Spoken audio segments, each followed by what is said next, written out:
This will quiet your mind in a way nothing else has. What you're about to hear has helped millions find the rest their thinking can't give them, and it works differently than anything you've tried before. 12 ancient Buddhist stories that unlock something your mind already knows how to do but has forgotten: how to stop exhausting itself. A monk who found enlightenment through sweeping because he was too simple to understand philosophy. A centipede who forgot how to walk the moment it started thinking about walking. A woman who lost everything in one day and discovered freedom in the ruins. A teacher who answered the deepest question with complete silence. These stories do what meditation instructions can't. While you listen, your racing thoughts settle on their own. Not because you're trying to calm them, because ancient wisdom works on the tired mind in ways effort never will.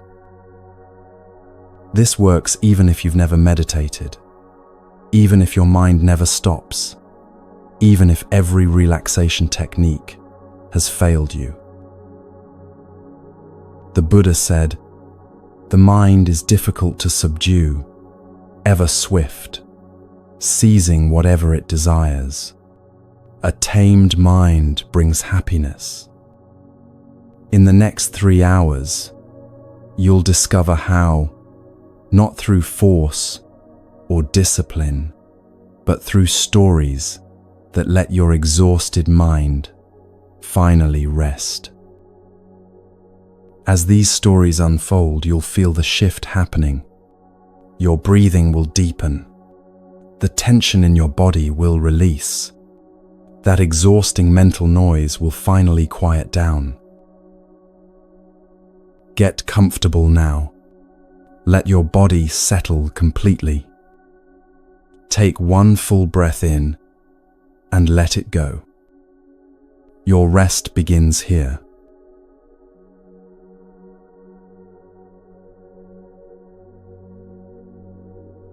In the mountains of ancient China, there stood a monastery where scholars came to study the deepest teachings of Chan Buddhism.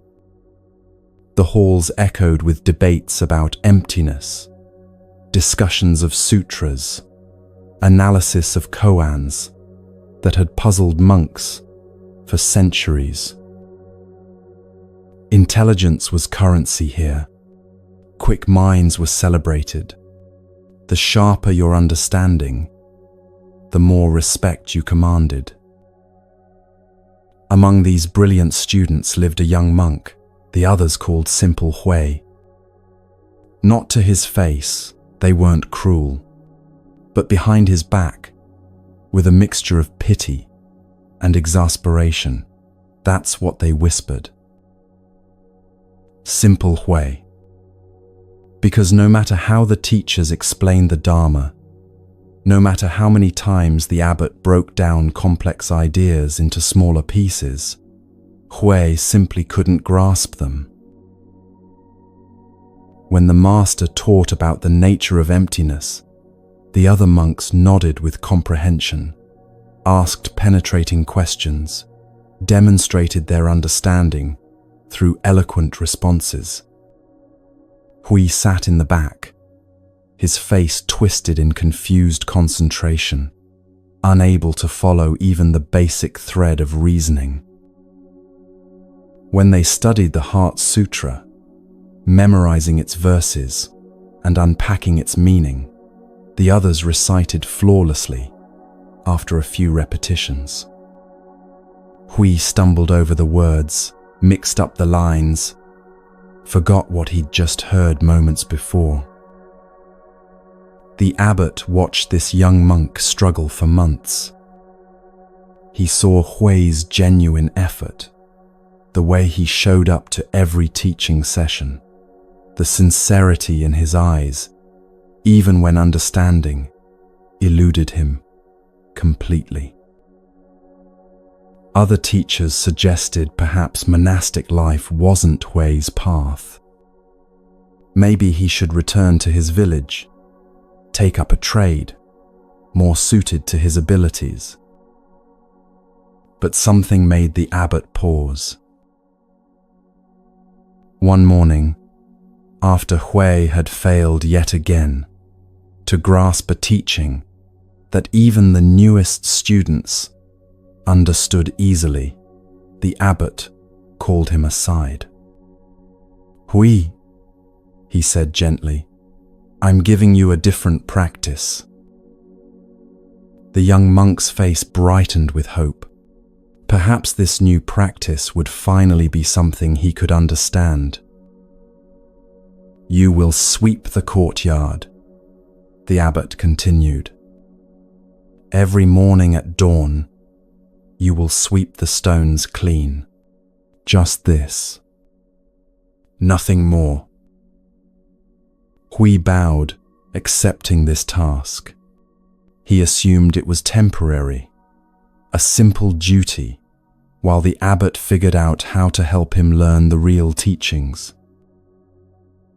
But days became weeks, weeks became months, and still, his only instruction remained the same. Sweep the courtyard. The other monks studied increasingly complex texts. Hui swept stones. They sat in profound meditation, cultivating states of deep absorption. Hui swept fallen leaves. They engaged in Dharma combat, testing their understanding against each other's insights. Hui swept away the morning dew. Years passed.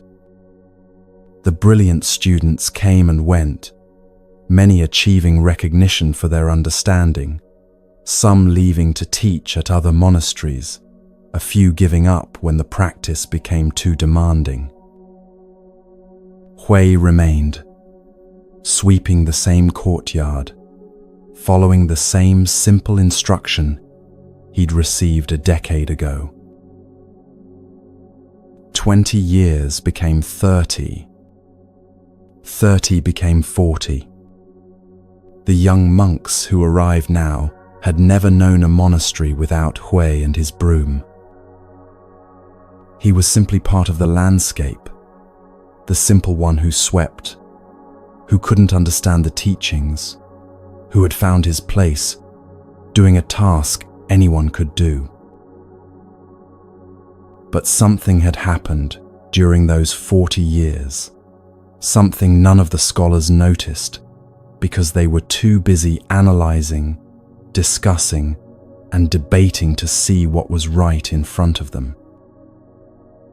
We had stopped trying to understand, not from giving up, from something else entirely. When you sweep the same stones for 40 years, thought eventually exhausts itself. There's nothing new to figure out about sweeping. The mind, finding no puzzle to solve, no concept to grasp, no achievement to pursue, simply quiets down. His hands knew exactly how to hold the broom. His body knew the rhythm of the strokes, without his mind directing each movement. The morning air, cool against his skin, the sound of bristles against stone, the way light changed as the sun rose higher. These things required no intellectual understanding. They simply were, and he was simply there with them, sweep after sweep after sweep. One morning, the abbot, now very old, his hair completely white, stood watching Hui work. The rhythm was perfect, unhurried, complete. Each stroke received the same attention whether anyone was watching or not. No thoughts of finishing quickly. No thoughts of doing it correctly. No thoughts at all, just sweeping, perfect and whole unto itself. "We," the abbot called softly. The monk looked up, broom still in hand, present and alert, without the slightest confusion in his eyes. "Tell me," the abbot said, "what is the meaning of Bodhidharma coming from the West?" This was the great koan, the question that had stumped scholars, the test that separated true understanding from intellectual cleverness. The young monks who'd studied for years could offer elaborate answers full of references and reasoning. But Hui, who'd never understood a single teaching, who couldn't grasp even the simplest Dharma talk, Hui simply lifted his broom slightly and smiled. In that gesture, the abbot saw what 40 years of sweeping had accomplished. Hui hadn't learned about no mind from texts or lectures. He'd lived it, breathed it, embodied it through the simple act of sweeping stones until there was no one left who was doing the sweeping. Just sweeping itself, happening perfectly, completely, without the exhausting interference of a mind trying to understand or achieve or become. The old abbot bowed deeply to his student. The other monks, watching this, were stunned. Their master, bowing to simple Hui, the one who'd never grasped a single teaching. But the abbot understood what they didn't, that intellectual understanding and direct experience are entirely different things. One exhausts the mind with endless concepts. The other lets the mind rest in simple presence. The Buddha once taught, "Wonderful, indeed, it is to subdue the mind, so difficult to subdue, ever swift, and seizing whatever it desires. A tamed mind brings happiness." But here's what the scholars miss. You don't tame the mind by thinking about taming the mind. You tame it by giving it something so simple, so complete, so utterly without complexity, that it has nothing left to grasp at, nothing left to figure out, nothing left to do, except finally rest. This is why Hui succeeded where brilliant students failed. They were trying to understand their way to freedom. He was simply sweeping. They filled their minds with concepts about emptiness. He emptied his mind by giving it 40 years of the same simple task. They knew all about meditation, could describe the stages of concentration, could debate the fine points of practice. He just swept, and in that sweeping, found what all their knowledge pointed toward, but couldn't deliver. Your own mind is probably doing right now what those scholar monks spent their lives doing, trying to figure things out, analyzing, comparing, evaluating, planning. Listening to these words while simultaneously thinking about them, judging whether this story is useful, wondering if you're understanding correctly, checking whether you're relaxing the right way. This is the peculiar trap of human consciousness. We think about our thinking. We watch ourselves experiencing. We evaluate our own evaluations. Right now, part of your mind is probably monitoring how relaxed you are, which immediately makes you less relaxed because monitoring requires mental effort. Another part is judging whether you're getting it, which creates distance from actually experiencing anything directly. Another part is already planning what comes next, which pulls you out of this moment entirely. This recursive loop, thinking about thinking, watching yourself think about thinking, judging your watching of your thinking, consumes enormous energy. It's like running a computer program that does nothing except monitor itself, monitoring itself, monitoring itself, endlessly. No wonder you're exhausted. The thinking mind trying to solve the problem of thinking is like trying to put out a fire with gasoline.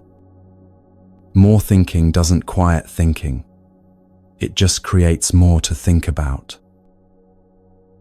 More analysis doesn't stop analysis. It becomes another thing to analyze.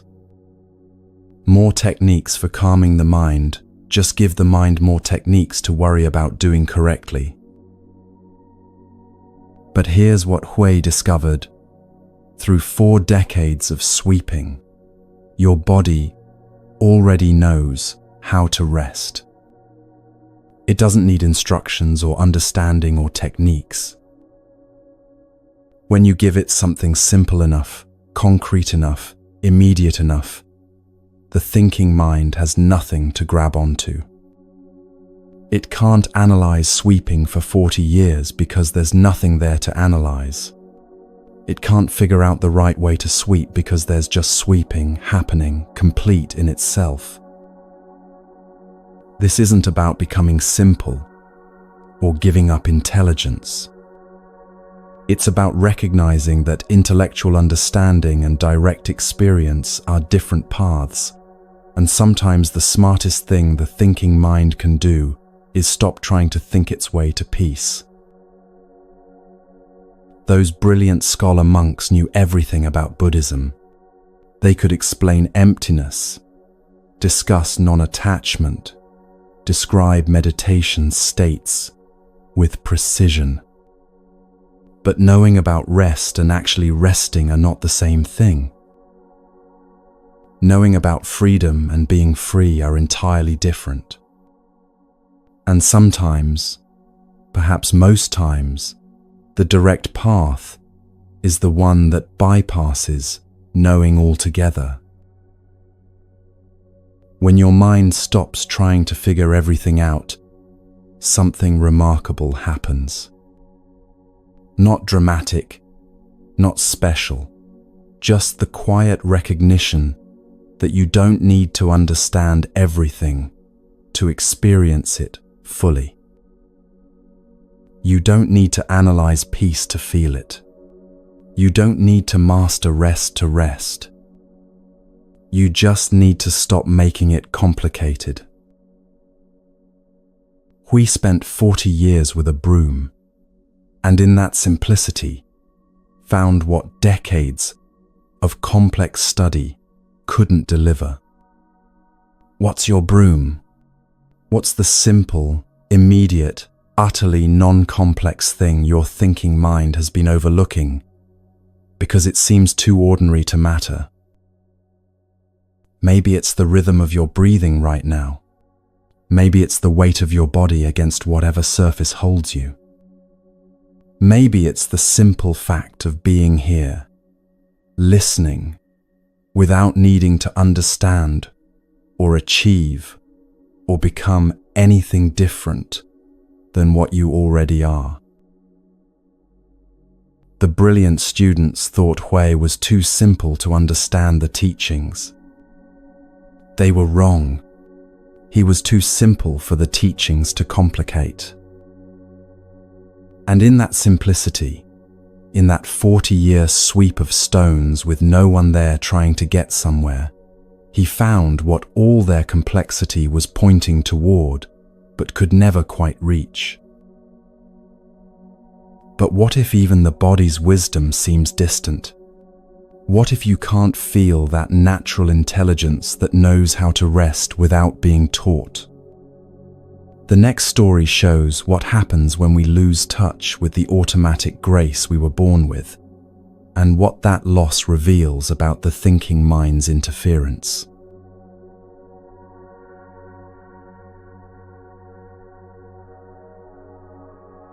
There once lived a centipede who moved through the forest floor with effortless grace.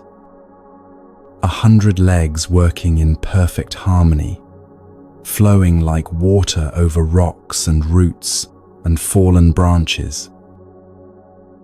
She never stumbled, never hesitated, never needed to think about which leg should move when or how to coordinate the intricate dance of all those tiny feet. Her body simply knew. One morning, as she crossed a sun-dappled path, a toad sitting on a nearby stone watched her move with obvious fascination. The toad had 4 legs, simple enough to manage, but watching this creature with so many limbs moving in flawless coordination filled him with curious wonder. "Excuse me," the toad called out. "I hope you don't mind my asking, but I've been watching you move, and I'm absolutely amazed.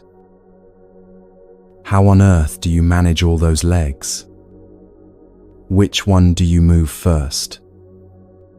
How do you keep track of them all? How do you know which leg goes forward when?" The centipede stopped. For the first time in her life, she considered the question. How did she manage all those legs? Which one did move first? She'd never thought about it before. She looked down at her many feet, suddenly aware of each individual leg in a way she'd never been before. "All right," she thought, "let me figure this out. I'll start with the front right leg, or should it be the front left? And then, which one comes next? The one directly behind it, or the one on the opposite side?" She tried to move forward, but now her mind was directing traffic. Front right leg. Go. Wait. Now which one? The second right. The first left? She attempted a step, and several legs moved at once, while others remained frozen, creating an awkward stumble. She tried again, thinking harder, concentrating more intensely on the sequence. If the front right goes first, then logically the second left should follow, then the third right, creating a diagonal wave pattern, or is it supposed to be sequential pairs? Her legs tangled together. She lost her balance and collapsed in a confused heap of limbs. The toad hopped closer, concerned. "Are you all right? I didn't mean to cause any trouble." The centipede lay there, utterly paralyzed, her mind racing through calculations and sequences and patterns, trying desperately to figure out consciously what her body had done automatically for her entire life. The more she thought about it, the more impossible it seemed. 100 legs. How had she ever managed them all? This is what happens when thinking enters what the body already knows how to do. Your body performs miracles every moment without asking your mind for permission or instructions. Your heart beats roughly 100,000 times each day, adjusting its rhythm without you deciding when to speed up or slow down. Your lungs breathe in, perfect response to your oxygen needs. None of this requires your thinking mind's involvement. In fact, your thinking mind couldn't manage these processes even if you wanted it to. The complexity would overwhelm you instantly, just like it overwhelmed the centipede. But we do this all the time with things the body knows how to do naturally. A musician practices until her fingers know exactly where to go, the music flowing through her hands without conscious thought. Then she performs in front of an audience, and suddenly she's thinking about each note, watching her fingers, evaluating her playing, and the natural flow stutters and breaks. Have you ever been walking downstairs and suddenly become conscious of the process? You start thinking about each step, where to place your foot, how to shift your weight, and immediately you become clumsy, almost stumbling over something you've done thousands of times without any difficulty. This is what your thinking mind does to rest. The Buddha taught this when he said the trained mind and untrained mind operate completely differently. The untrained mind constantly interferes, inserting commentary, demanding control, trying to manage what doesn't need managing. The trained mind knows when to step back and let natural intelligence work. Your body knows how to rest. It's been doing it since before you were born. In the womb, you rested. As an infant, you rested without trying, without techniques, without instructions on how to do it correctly. Rest is as natural to your body as breathing, as heartbeat, as the constant renewal of cells. But then your thinking mind gets involved. Am I relaxing correctly? Should I focus on my breath or body sensations? Is this the right position? Am I falling asleep or staying present? Should I be doing something different? Each question pulls you further from the natural rest your body already knows how to do, inserting mental commentary into an automatic process, creating the same paralysis that stopped the centipede from walking. This isn't about your body being more intelligent than your mind. It's about recognizing that different tasks require different kinds of intelligence. Your thinking mind excels at solving novel problems, planning future actions, analyzing situations that require conscious reasoning. But it's terrible at managing the countless automatic processes your body handles perfectly on its own. When you try to think your way into rest, you're asking the wrong tool to do the job. It's like trying to use a hammer to paint a picture. The tool isn't wrong. It's just not designed for that particular task. The centipede couldn't walk because she was using analytical intelligence to manage something that required somatic intelligence, the wisdom embedded in the body itself, the knowing that exists without thought, without words, without conscious understanding. You have this same wisdom. It's there in every breath you're taking right now, without deciding to breathe. It's there in your heartbeat continuing steadily without your permission. It's there in the way your body maintains its temperature, repairs its injuries, knows when it needs food or water. All of this happening perfectly, constantly, without your thinking mind's involvement. Rest works the same way.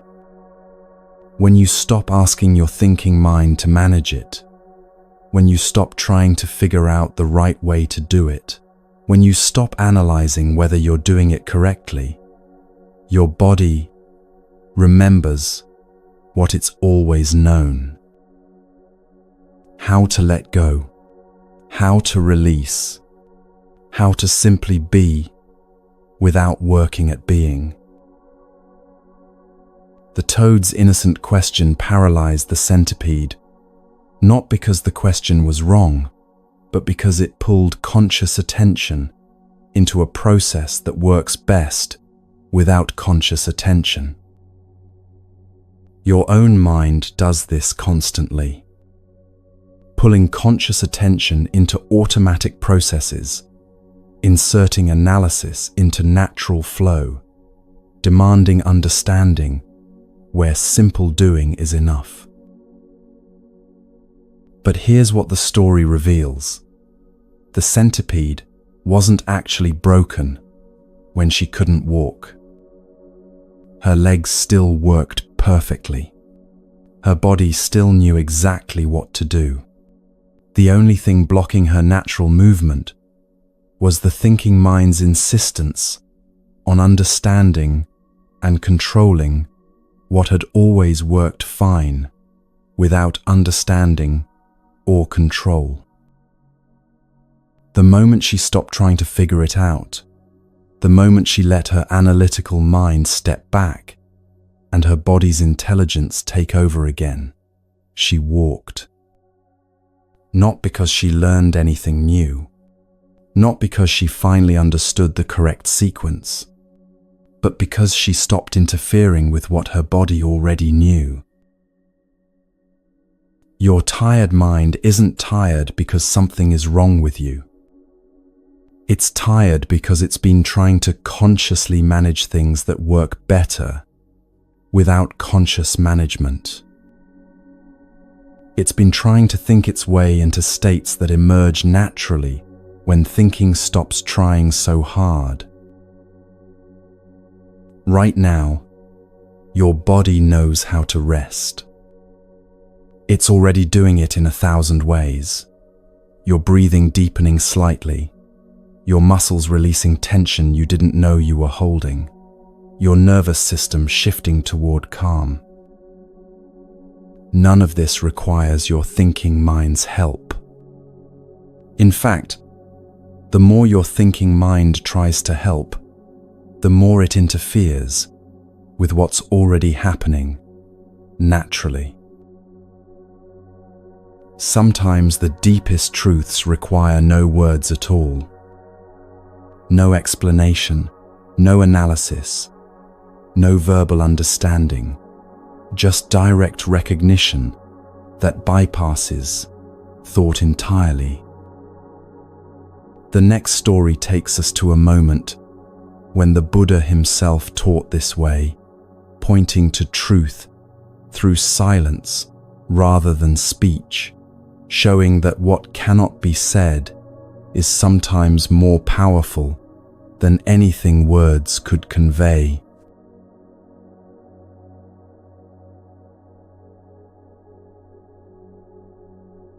On Vulture Peak, a mountain sacred to seekers of truth, a vast assembly gathered to hear the Buddha teach.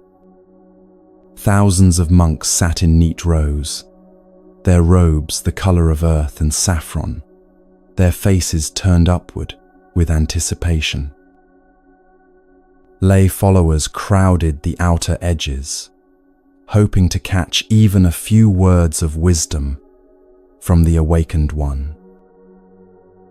The air itself seemed to wait, holding its breath for what would surely be a profound discourse on the nature of reality, the path to liberation, the deepest truths of existence.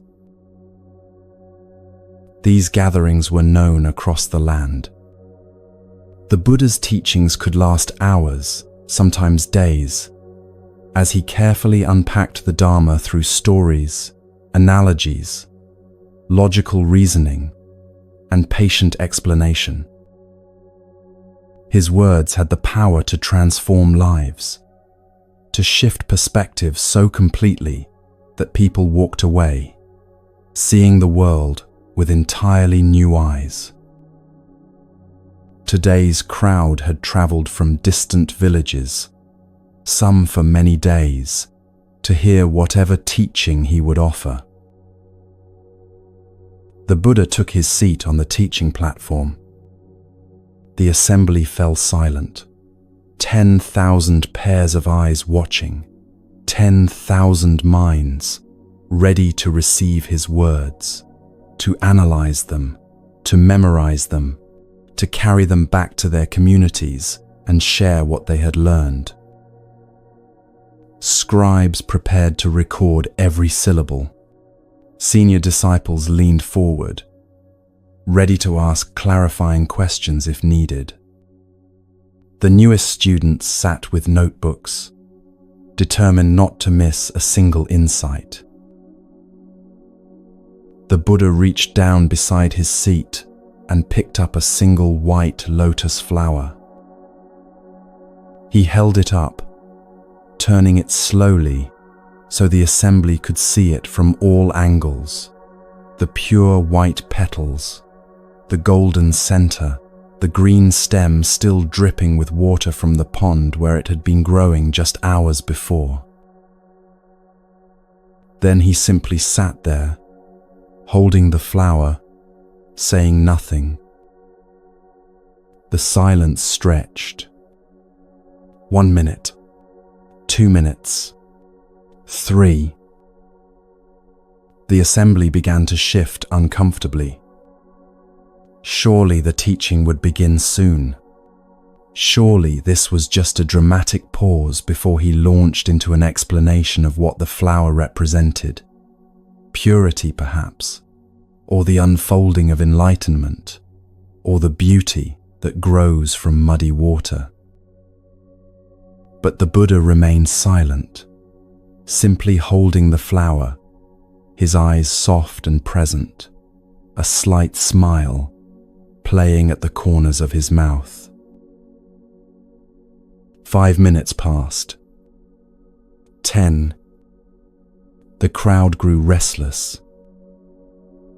What did this mean? Was this a test?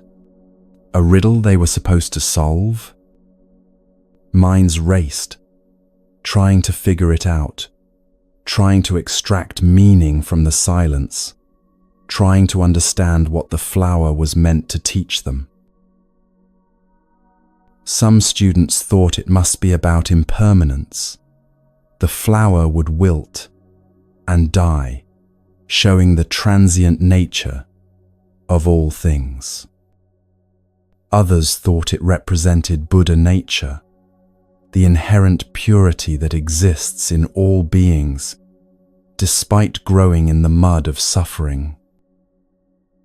Still, others constructed elaborate interpretations, involving the petals as the eightfold path, or the stem as the connection between earth and enlightenment. Their minds worked furiously, building concepts, creating frameworks, trying to translate the simple gesture into words they could understand, analyze, and remember. And then, in the midst of all this mental activity, one person in the vast assembly smiled. Mahakashyapa, sitting quietly in the third row, suddenly smiled, not the smile of someone who has figured out the answer to a puzzle, but the smile of someone who has seen something directly, without the interference of thought, without the need for explanation.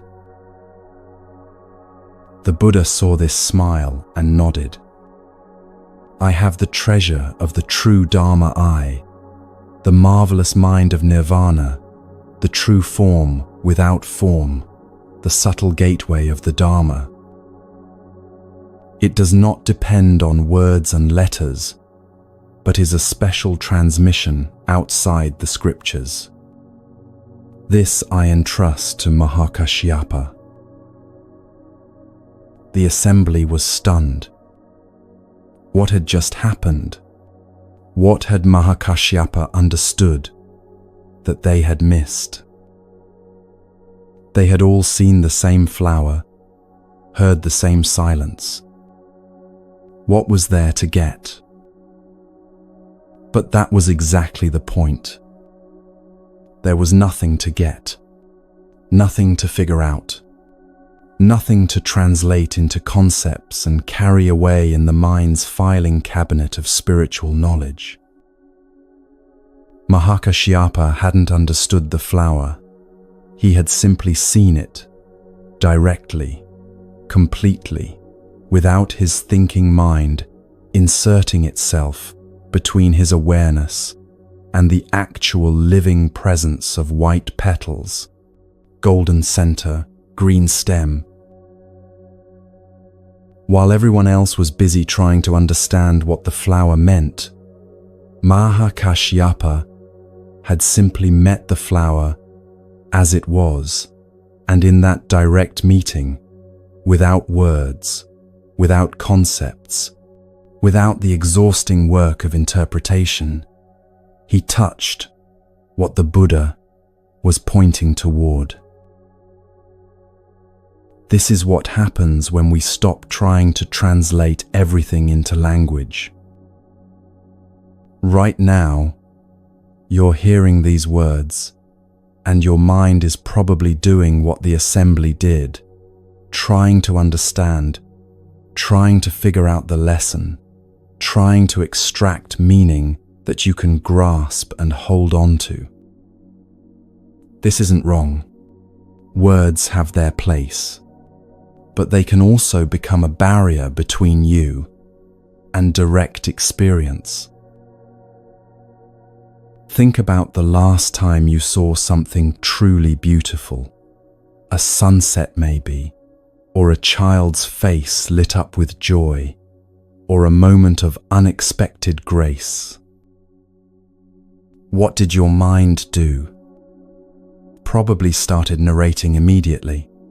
That's beautiful, it said, already one step removed from actually seeing. Then perhaps it compared this sunset to other sunsets you've seen, or it started planning how to describe it to someone else, or it pulled out your phone to take a picture, which meant you were now looking at the sunset through a screen rather than directly. Each of these moves, labeling, comparing, narrating, capturing, pulls you out of direct experience and into thinking about experience. The thinking isn't bad, but it's also not the same as actually being present with what's right in front of you. The Buddha could have given a brilliant discourse about the lotus flower. He could have explained its symbolism, connected it to various aspects of the Dharma, created a framework for understanding that would have given the assembly something to study and debate for years. And they would have loved it, because thinking minds love having something to think about, something to analyze, something to understand. But he didn't do that.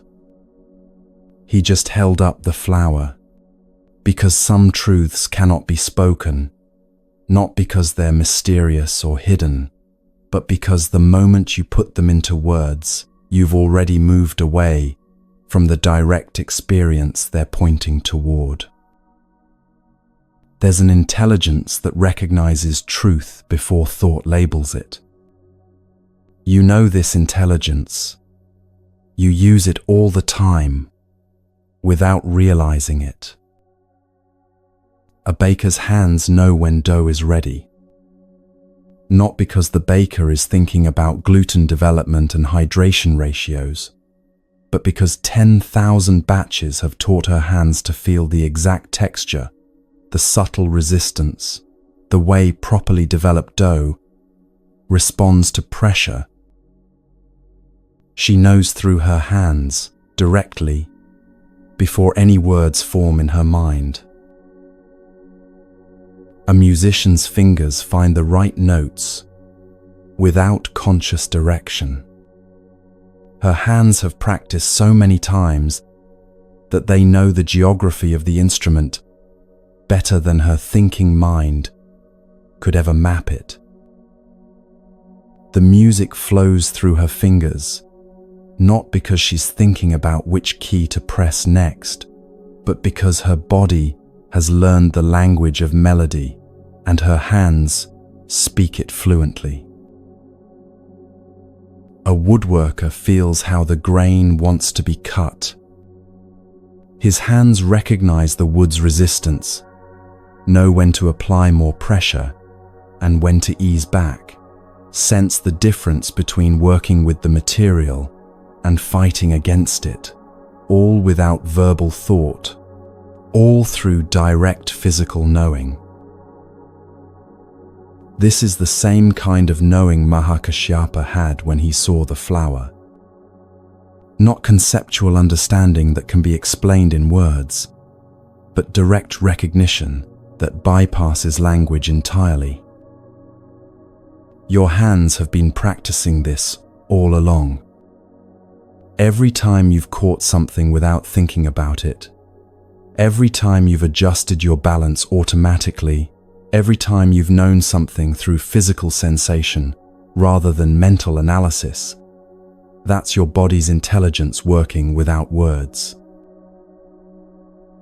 The Buddha taught, when words cease and there is no speech, this is called the entrance to the gate of Dharma illumination. Not because words are bad or wrong, but because reality itself doesn't exist in language. Language is a tool for pointing, describing, communicating, immensely useful, but fundamentally separate from what it describes.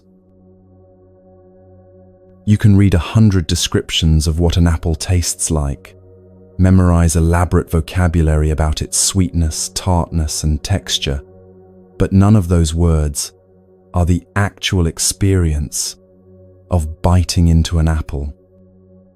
The experience itself exists outside language. It's direct, immediate, and complete, without any words at all. This matters for your tired mind because language is exhausting. Every word requires mental processing. Every sentence needs to be parsed, understood, related to previous sentences, fit into existing frameworks of meaning. Every explanation demands that you follow along, check your understanding, make sure you're getting it right. Even these words right now are asking your mind to work, to process, to comprehend. But the flower doesn't ask anything. It just is. White petals, golden center, green stem, meeting it directly, without words, without interpretation, without the work of understanding. Your mind can finally rest. This is what your body knows, that your thinking mind keeps forgetting. Your body lives in direct experience constantly. It feels temperature without naming it hot or cold. It senses tension and release without labeling them. It knows tiredness and energy as direct physical reality, not as concepts to be understood. A potter's hands know when clay has the right moisture, not because they've memorized a formula, but because they've touched countless pieces of clay and can feel the difference directly. A gardener's fingers know how deep to plant a seed, not from measuring, but from an embodied sense of rightness that comes from years of handling soil and watching what grows. A cook's hands know when bread dough has been kneaded enough, not from counting folds, but from the way the dough responds under their palms. A knowing that exists in the hands themselves, before language, before thought. Every skilled movement is meditation without trying. When your hands are doing something they know how to do, really know, in the body rather than in the mind, thought becomes unnecessary. The dancer who has practiced the same sequence 1,000 times doesn't think, now right foot, now turn, now extend. The body simply dances, and the thinking mind can rest. The typist who has typed for decades doesn't hunt for each letter. The fingers find the keys faster than conscious thought could direct them. This is your body practicing no mind every time it performs a familiar skill. Not something you need to learn or achieve, something you already do whenever you trust your physical intelligence over your analytical mind. But here's what happens. You watch yourself. The baker second guesses her hands, thinking maybe she should check the recipe again. The musician becomes conscious of her fingering and suddenly stumbles over notes she's played perfectly 1,000 times. The woodworker starts analyzing his technique and loses the intuitive feel that guided him. When you watch yourself doing something, you split your attention. Part of you is doing the thing, and part of you is monitoring the doing, evaluating it, judging it, checking if it's being done correctly. This is what happened to the centipede when the toad asked about her legs. This is what happens to your rest when your thinking mind starts managing it. The assembly on Vulture Peak was watching, analyzing, trying to understand, and they missed what was right in front of them. Mahakashyapa wasn't trying to understand. He was simply present, directly meeting the flower without the interference of interpretation, without the exhausting work of turning experience into explanation. Your hands already know this. Every time they perform a familiar task without your conscious direction, they're showing you how to be present without the interference of thought. The question isn't how to learn this. You already know it. The question is how to stop watching yourself long enough to let this natural intelligence work. Sometimes we lose this natural knowing by becoming too conscious of ourselves, too aware of being watched by others or by our own inner observer. And when that happens, even the simplest actions become awkward, forced, exhausting. The next story shows exactly this. What happens when the observer's gaze turns something naturally graceful into something impossibly difficult?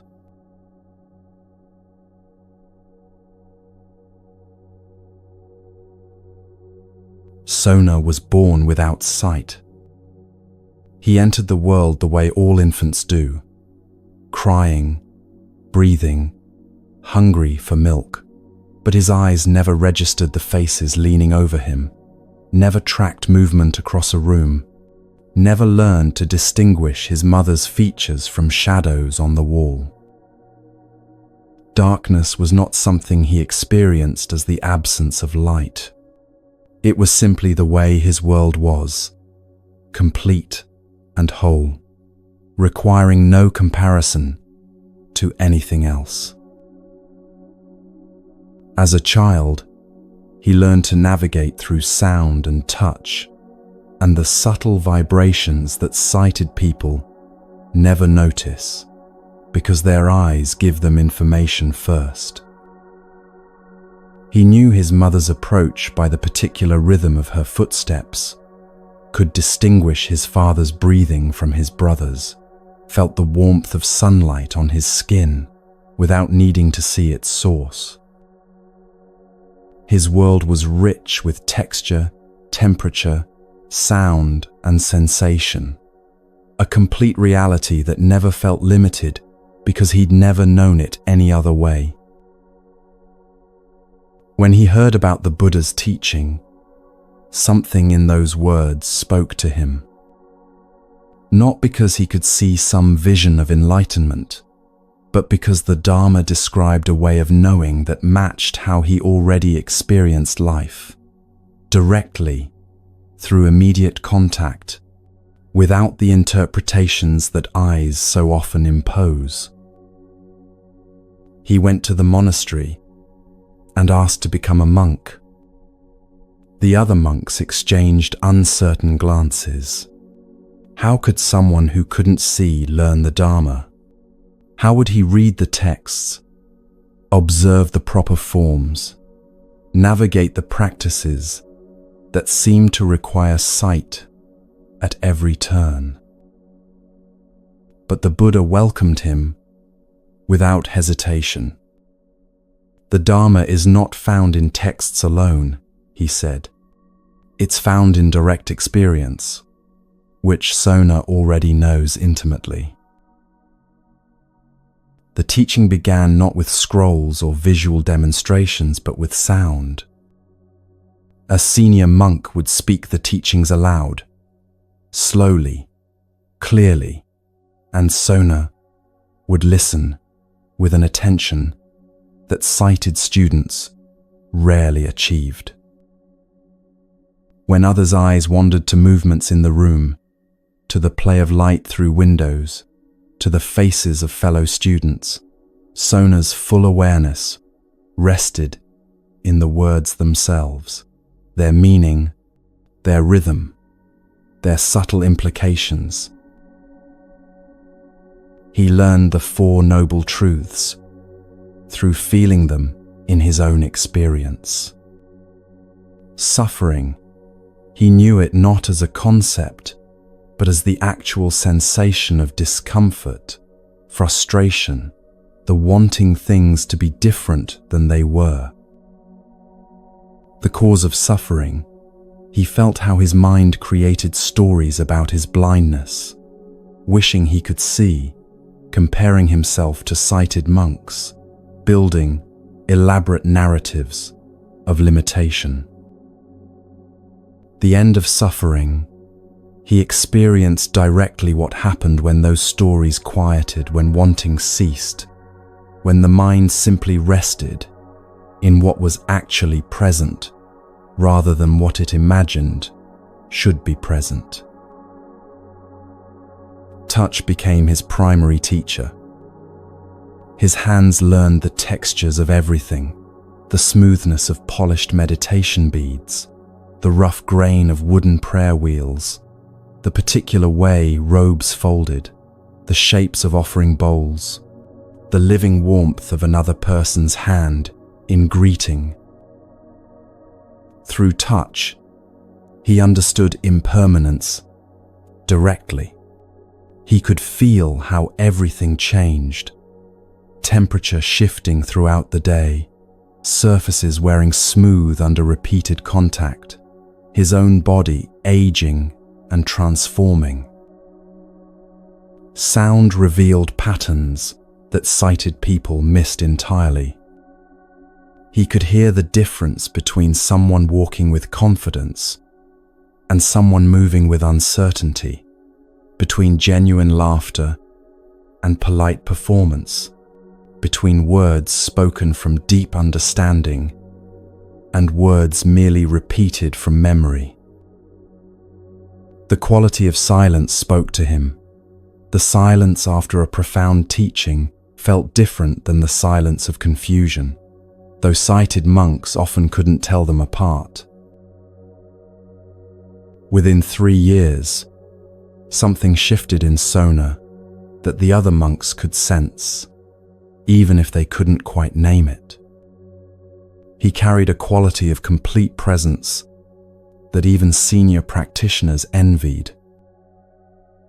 When he sat in meditation, there was no sense of him trying to get somewhere or achieve something.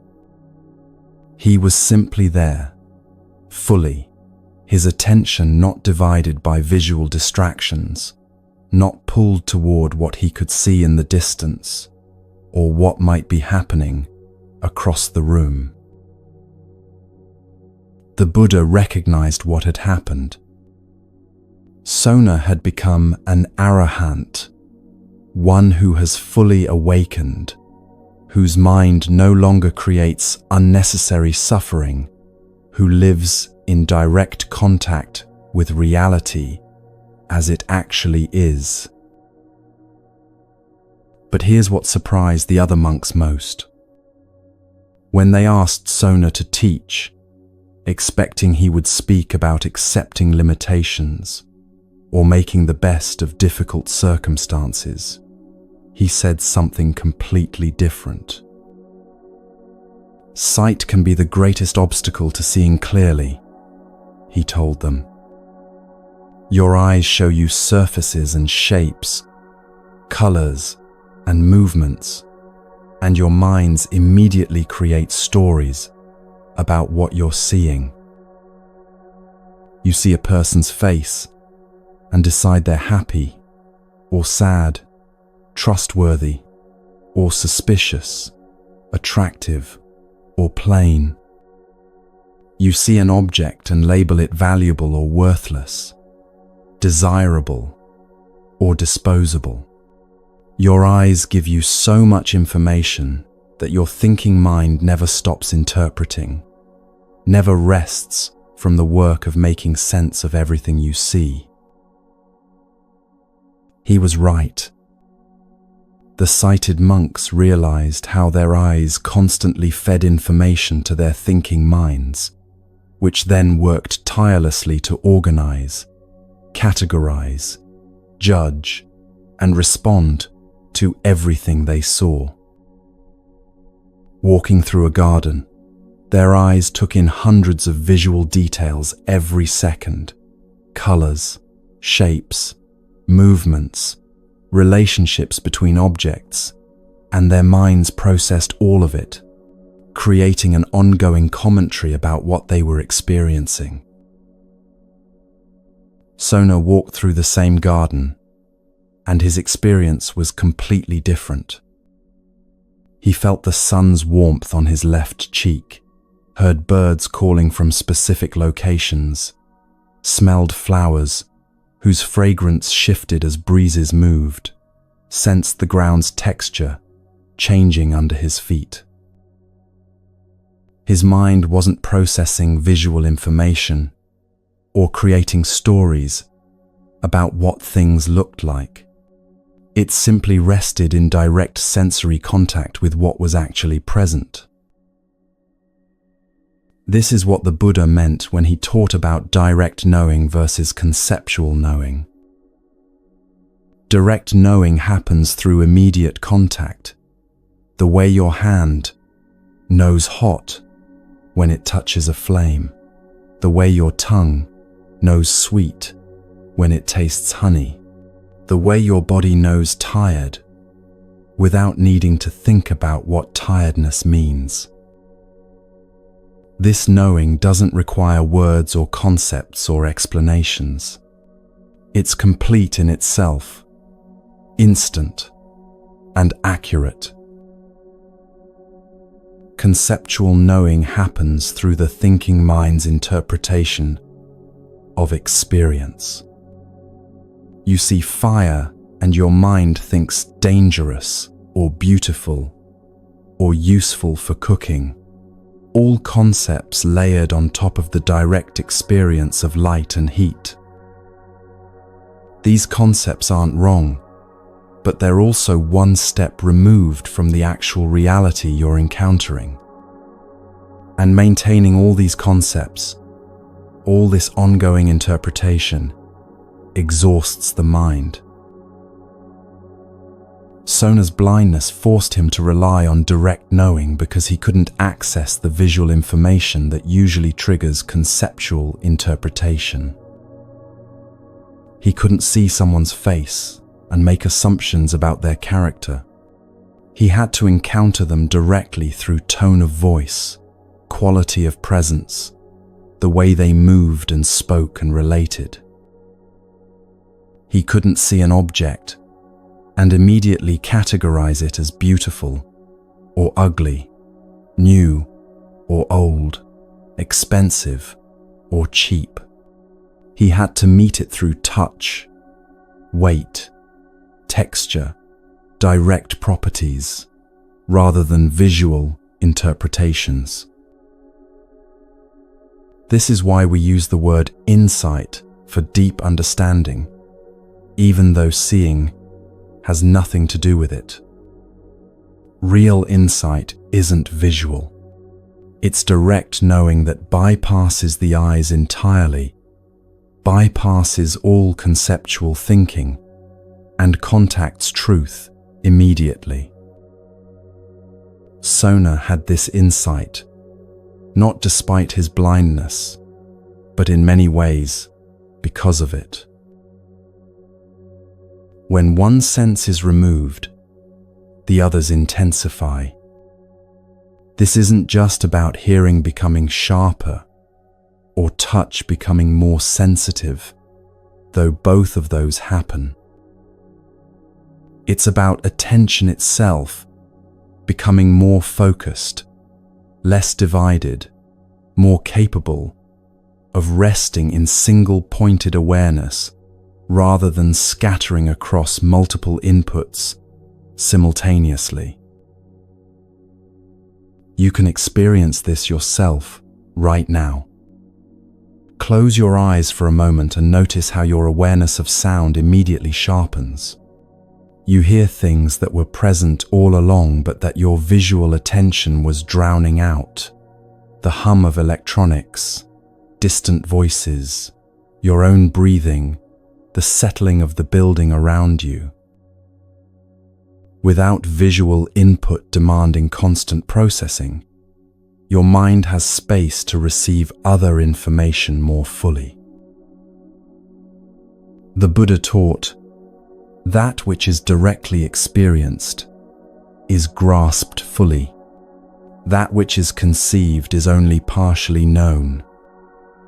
This points to exactly what Sona discovered, that direct sensory knowing is complete and immediate, while conceptual understanding is always incomplete, always one step removed from actual reality. Your thinking mind prefers concepts because they feel manageable, controllable, something it can grasp and hold on to. But direct experience can't be grasped.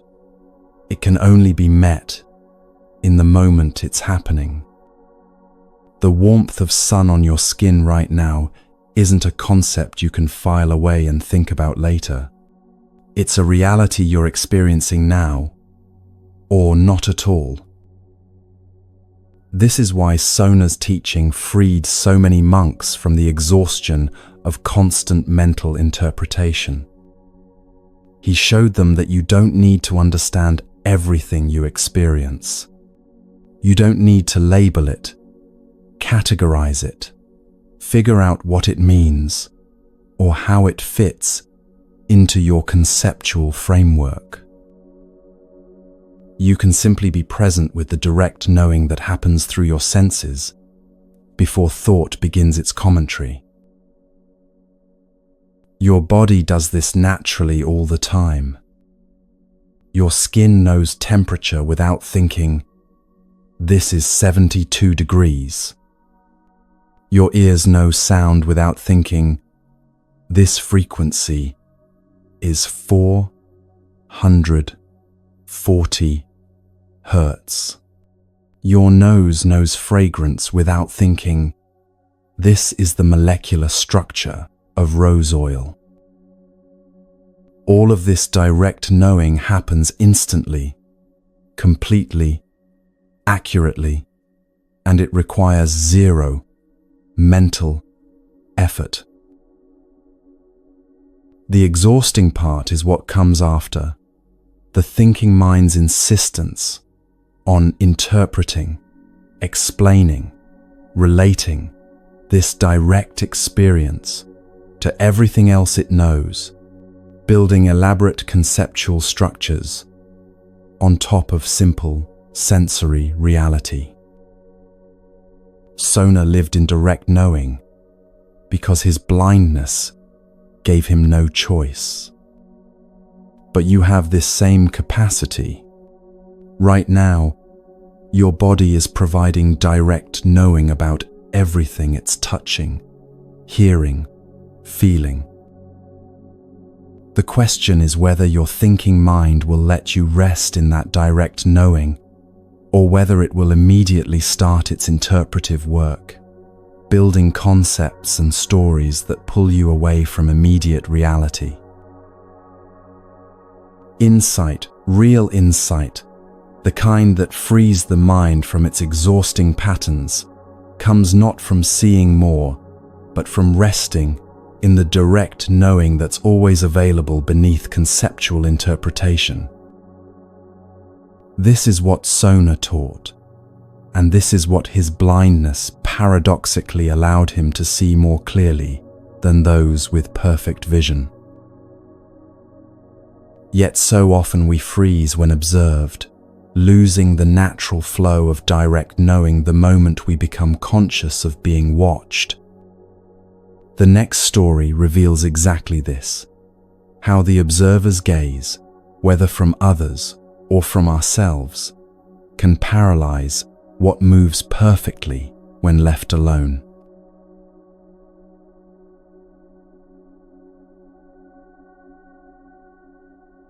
In a mountain monastery, there lived a young monk named Chen, who had a particular gift. He could recite sutras with perfect clarity, every word flowing into the next, with a rhythm that made the ancient teachings come alive. Alone in his small room at dawn, he would chant the texts he'd memorized, his voice steady and sure, never stumbling, never hesitating, the words emerging as naturally as breathing. His roommate often woke to the sound of these morning recitations and marveled at Chen's flawless delivery. The words came so smoothly, so effortlessly, that it seemed Chen had been born knowing these texts, rather than having spent years memorizing them. But there was something strange. During formal ceremonies, when the entire monastery gathered and monks took turns reciting before the assembly, Chen would volunteer eagerly, confident in his ability. Yet the moment he stood before the group, something happened. His voice would shake. He'd lose his place. Words that flowed perfectly in private would tangle in his mouth, and he'd stumble through passages he knew by heart, his face flushing with embarrassment as he struggled to the end. This happened repeatedly. Perfect in solitude, paralyzed before others. Chen couldn't understand it. The words hadn't changed. His knowledge hadn't disappeared. So why could he recite flawlessly when alone, but barely manage when others were listening? The monastery's head teacher, Master Hui, noticed this pattern. He'd heard Chen practicing through the thin walls and knew the young monk's capability. One evening, he invited Chen to his quarters. "Tomorrow morning," Master Hui said, "I want you to recite the Heart Sutra in my presence. Just the two of us. I'll be sitting in meditation while you recite." Chen agreed, though anxiety immediately tightened in his chest. Even in front of just one person, he knew what would happen.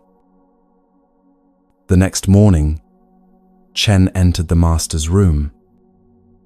Master Hui sat facing the wall in meditation posture, perfectly still, apparently paying no attention to Chen at all. Chen took a breath and began. The Bodhisattva of compassion, when practicing deeply the perfection of wisdom, saw clearly that he stopped. The words had scattered like startled birds.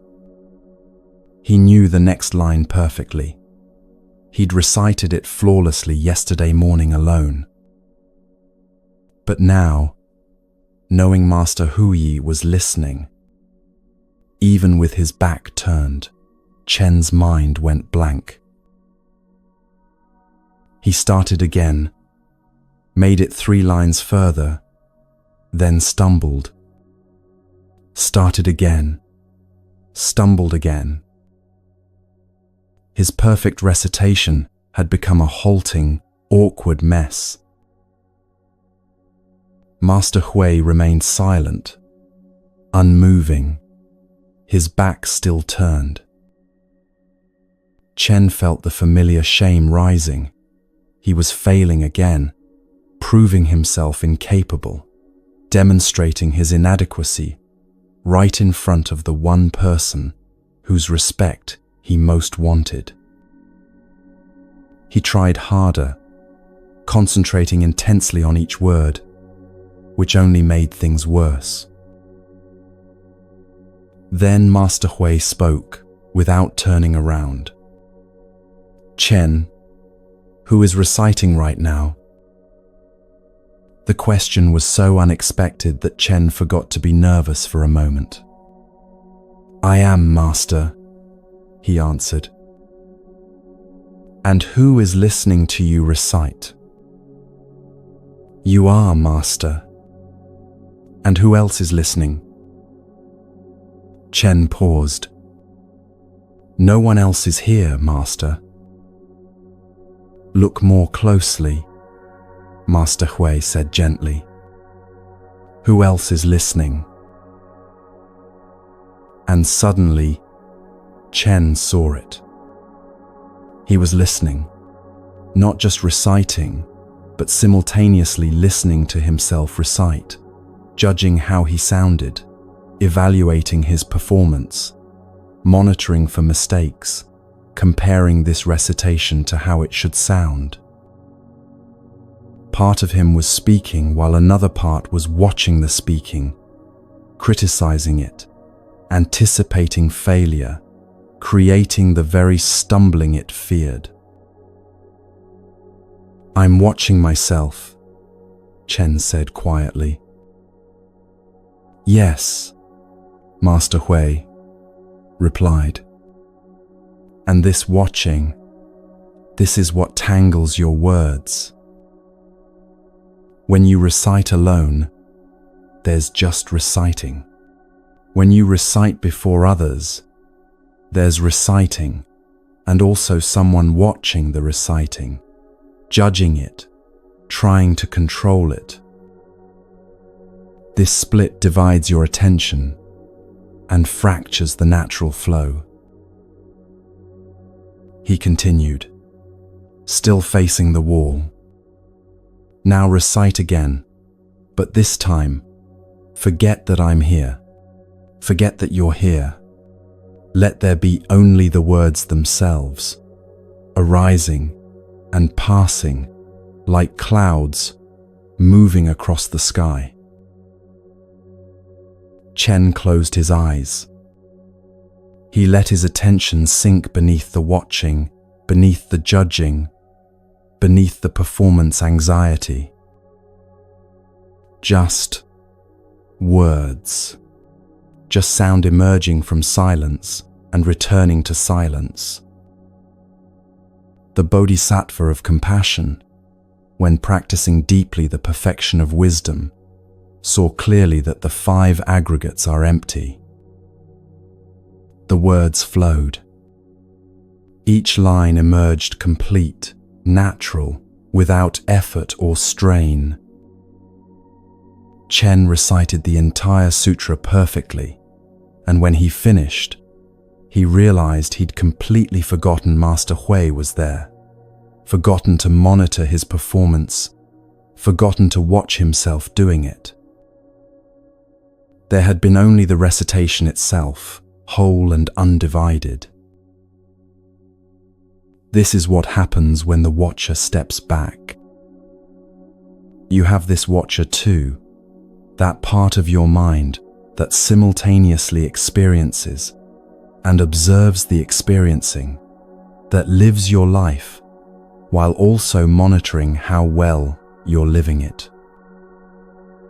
Right now, part of you is listening to these words, while another part is watching you listen, judging whether you're paying attention correctly, evaluating whether you're relaxed enough, checking if you're understanding properly.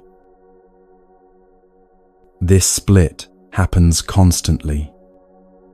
You're having a conversation while simultaneously watching yourself have it, monitoring your words, judging your responses, wondering what the other person thinks of you. You're walking down the street while watching yourself walk, aware of how you look, adjusting your posture, managing your appearance. You're trying to relax while watching yourself try to relax, evaluating how well you're doing at relaxing, which makes actual relaxation impossible. The Buddha taught about this when he spoke of self and not self. He said, "That which is inconstant is suffering. That which is suffering is not self. That which is not self should not be clung to as, this is mine, this is me, this is myself." This points to the exhausting habit of creating a separate self, a watcher that stands apart from experience and tries to manage it. But here's the peculiar thing about this watcher. It thinks it's helping you. The watcher believes its job is protection. By constantly monitoring your performance, it thinks it's keeping you from embarrassment, failure, or rejection. By judging your actions, it believes it's ensuring you do things correctly. By maintaining vigilant awareness of how others perceive you, it imagines it's safeguarding your social standing. But watch what actually happens. Chen's watcher, trying to help him recite perfectly, created the very stumbling it was trying to prevent. The athlete's watcher, trying to ensure good performance, creates the tension that blocks natural movement. Your watcher, trying to help you relax, creates the self-consciousness that makes relaxation impossible. The watcher consumes enormous energy because it never rests.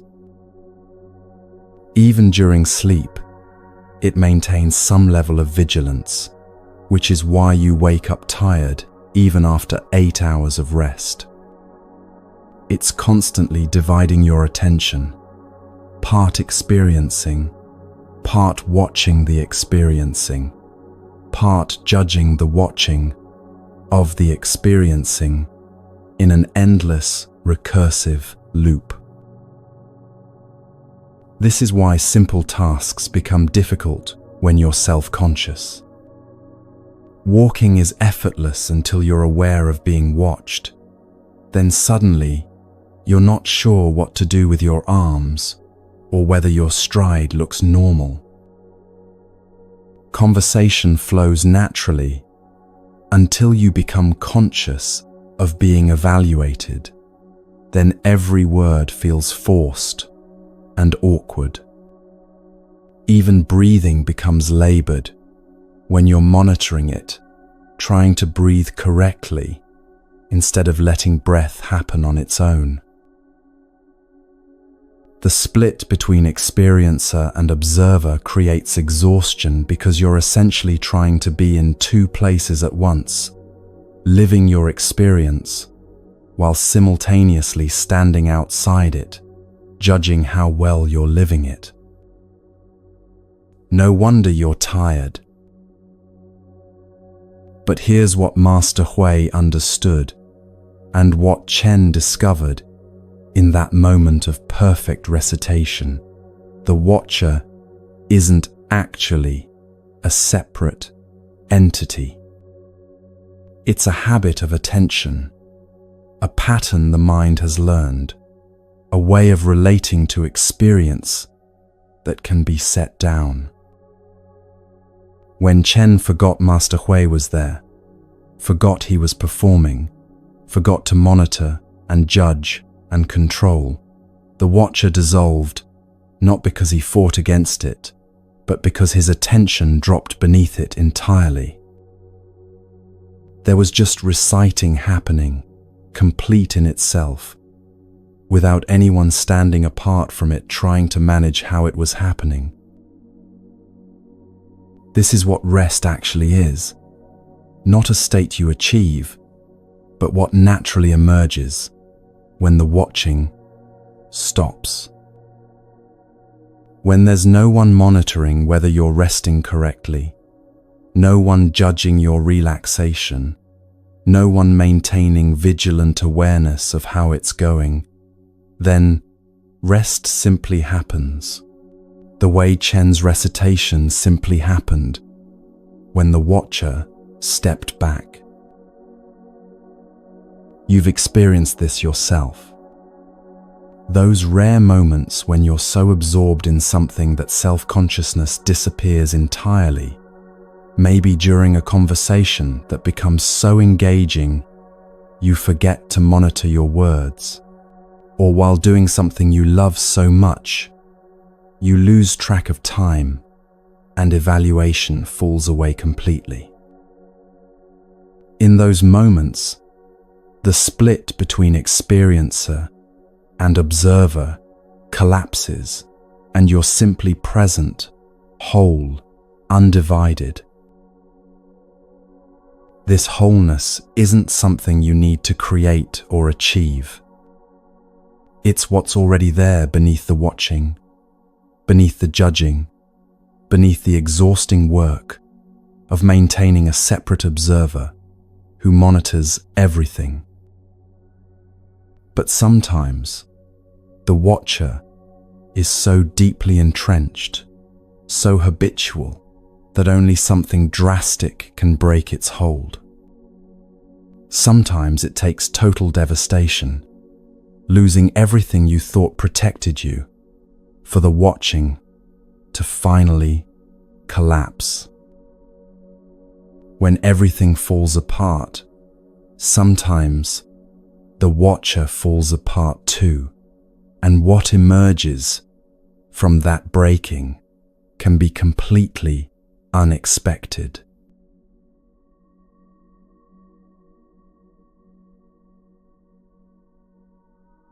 Ubiri had been a courtesan in her earlier life, admired throughout the city for her beauty and grace. But those years felt distant now, almost as if they'd happened to someone else entirely. What mattered, what consumed her entire world, was her daughter Jiva, a girl whose laughter could brighten any room, whose small hand fit perfectly in hers, whose very existence had transformed Ubiri from a woman focused on appearance and status into someone capable of pure, unconditional love. Then fever came, the kind that burns through a child's body faster than anyone can stop it. Ubiri tried everything: healers, herbs, prayers, desperate bargains with any force that might be listening. Nothing worked. Within 3 days, Jiva was gone, her small body growing cold in Ubiri's arms as the morning light came through the window. They took Jiva to the burning ground on the city's edge, that place where bodies turned to smoke and ash, where the dead were released back into the elements they'd come from. Ubiri watched the flames consume her daughter's form, watched the smoke rise and dissipate into empty air, and something inside her broke that would not mend. She began going to the burning ground every day. Not to the place where Jiva's ashes had been scattered. That spot was unmarked, impossible to locate among all the other ashes, all the other grief that had soaked into that ground over countless years. But Ubiri went there anyway, wandering among the funeral pyres and cremation sites, calling her daughter's name. Jiva, my darling Jiva. She called it again and again, her voice raw, her eyes searching for something that couldn't be found, her hands reaching for a child who would never again hold them. People whispered about her, the mad mother, the one who couldn't let go, who'd lost her mind along with her daughter. Some felt pity, others discomfort, but everyone avoided her, this woman whose grief had become so naked, so total, that it made them afraid of their own potential for such devastation. Days became weeks. Weeks became months. Ubiri stopped caring for herself entirely. Her former beauty meant nothing. She barely ate, rarely slept, wore whatever clothes came to hand without thought for their condition. The only thing that existed was her daughter's absence, this hole in the world that she couldn't stop falling into, couldn't climb out of, couldn't even properly name, because naming it would make it real, in a way she couldn't bear. Every morning she returned to the burning ground calling, "Jiva, Jiva," as if her voice might somehow reach across the boundary between life and death, as if her grief might be strong enough to pull her daughter back from wherever the dead go. One morning, the Buddha was walking near the burning ground and heard this crying. He'd heard such cries before. Grief is as common as breathing among those who don't yet understand impermanence, but something in this woman's voice carried a quality he recognized. This wasn't just sadness. This was someone standing at the edge, where the mind breaks, where self-preservation dissolves, where everything that usually holds a person together has come completely apart. He approached her slowly. Ubiri didn't notice him at first, lost in her calling, her searching, her impossible hope that this time her daughter might somehow answer. "Ubiri," the Buddha said gently. She turned, startled to hear her own name, to have someone address her as if she was still a person, rather than just this walking wound of grief. "Which jiva are you crying for?" he asked. The question made no sense to her. "My daughter," she said, confused. "My daughter Jiva." "But which Jiva?" the Buddha persisted, his voice still gentle, but insistent. "In this burning ground alone, 84,000 girls named Jiva have been cremated. Which one are you crying for?" The words struck Ubiri like a physical blow. 84,000. 84,000 daughters. 84,000 mothers. 84,000 griefs, exactly like hers. Not similar to hers. Not comparable to hers. But identical in their unbearable weight, in their sense of unique, world-ending loss. "And not just here," the Buddha continued, his words falling like stones into still water, sending ripples outward that would never stop. "In all your past lives, which daughter are you crying for? The tears you've shed for lost children and lost parents and lost loved ones, if gathered together, they would form an ocean deeper than any sea on earth." Something shifted in Ubiri. Not immediately, not all at once, but like ice, beginning to crack under spring sun. She'd been drowning in the specific, in this daughter, this loss, this unbearable particular grief. She'd made an identity out of being Jiva's mother, and when Jiva died, that identity shattered, leaving her wandering this burning ground, trying to find the pieces, trying to put back together who she'd been. But the Buddha was showing her something else entirely. Not that her grief didn't matter. It mattered absolutely, completely, with the full weight of a mother's love. But that this grief wasn't special, wasn't unique, wasn't setting her apart from all of humanity. It was connecting her to everyone who'd ever lived and lost, everyone who'd ever loved and watched what they loved disappear. "All that we love, we will lose," the Buddha said. "This is the nature of existence. Every meeting ends in parting. Every gathering ends in separation. Every birth ends in death. Not because the world is cruel, but because this is what it means for things to exist at all.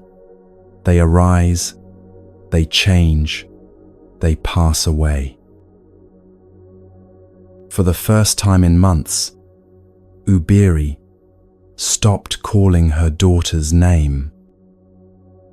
She stood there in the burning ground, surrounded by ash and memory and the smoke of other people's losses, and something inside her that had been clenched so tight, it had become her entire identity finally released. This is what extreme suffering can do when it breaks you completely. Most of the time, when pain comes, you try to protect yourself. You build walls, create stories, maintain some core of identity that stays separate from the suffering. This is happening to me, but I am still me underneath it. The watcher remains, monitoring your pain, evaluating your grief, maintaining the separation between the one who suffers and the suffering itself. But Uberi's grief was too total for that. It had dissolved all boundaries, all protection, all sense of a separate self who could stand apart and observe. She'd become her grief entirely. There was no Uberi separate from the pain, no observer watching the grieving, just this pure, undiluted experience of loss that had consumed everything else. This sounds like the worst thing that could happen. And in one sense it is, this complete breaking, this dissolution of all the structures that usually hold you together. But here's what the Buddha understood, and what Uberi discovered. When the watcher completely breaks down, when there's nothing left to protect or perform or maintain, something unexpected can emerge. Freedom. Not freedom from pain. The pain was still there. The loss was still real. Jiva was still gone and would never return. But freedom from the exhausting work of maintaining a separate self who had to manage the pain, control it, overcome it, somehow survive it, intact. When that structure collapsed entirely, what remained was something simpler, more immediate, less burdened by the constant work of self-maintenance. The Buddha taught, all formations are impermanent. When one sees this with insight, one becomes weary of suffering. This is the path to purity. These words point to exactly what Uberi experienced. Not that impermanence is a nice philosophical idea to contemplate, but that it's the fundamental nature of everything, including the self that seems so solid, so permanent, so necessarily in need of protection. Your own identity, the story of who you are, what you've accomplished, what you've lost, what defines you, this is also impermanent. It feels permanent because you're maintaining it constantly, reinforcing it through repetition, defending it against threats, performing it for others and yourself. This maintenance takes enormous energy.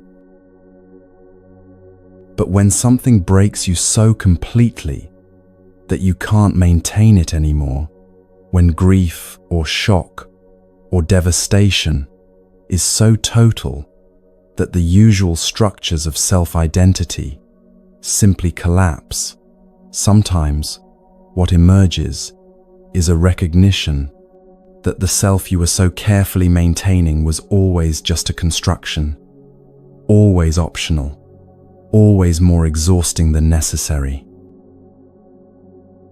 This doesn't mean extreme suffering is good, or necessary, or something to seek out. Uberi's grief was real and terrible, and not to be minimized. But the Buddha met her in that grief, and showed her something that transformed it, not by making the pain go away, but by revealing that the identity she'd built around being Jiva's mother, and then around being the mother whose child died, wasn't the deepest truth of what she was. When Uberi stopped calling for Jiva, she didn't stop loving her daughter. She didn't stop feeling the loss or pretend it hadn't happened. But she stopped making an identity out of that loss, stopped defining herself by the story of her suffering, stopped maintaining the exhausting separation between the one who grieves and the grief itself. What remained was simpler. Someone who had loved deeply and lost what she loved, which is just part of what it means to be human, to be alive, to care about anything at all. Not special, not unique, not setting her apart, just connected to the great current of human experience, where everyone who loves eventually loses, where every meeting ends in parting. This connection, this recognition that your suffering isn't uniquely yours, but shared by everyone who's ever lived, can be strangely freeing. Not because it minimizes your pain, but because it means you're not alone in it, not separated from humanity by it. You're part of something larger than your individual story, something that includes all the joys and all the losses, all the meetings and all the partings, all the love and all the grief. The watcher thinks its job is to protect you from this, to maintain your sense of separate identity, to keep your story intact, to defend against anything that might break down the boundaries between you and the rest of existence. But sometimes those boundaries need to break. Sometimes the only way through is complete dissolution, complete breaking, complete letting go of everything you thought you were and everything you thought you needed to maintain. And sometimes, not always, not reliably, but sometimes, what emerges from that breaking is something freer, something less burdened, something that doesn't require constant maintenance and protection, because it's no longer defined by the story of being a separate self, navigating through a threatening world. Ubiri left the burning ground that day and never returned to call for Jiva among the ashes. The grief didn't disappear. How could it? But it no longer consumed her, because she was no longer maintaining the identity of the inconsolable mother, the one whose loss set her apart, the one whose watching of her own grief had become another form of suffering. Even without tragedy, nature shows us how to release what we're gripping so tightly. The trees don't decide when to let their leaves fall. They simply stop holding on when the season changes, and the leaves drop naturally, without effort, without grief. The next story reveals this letting go that requires no devastation, no breaking, just the simple recognition that holding on is optional.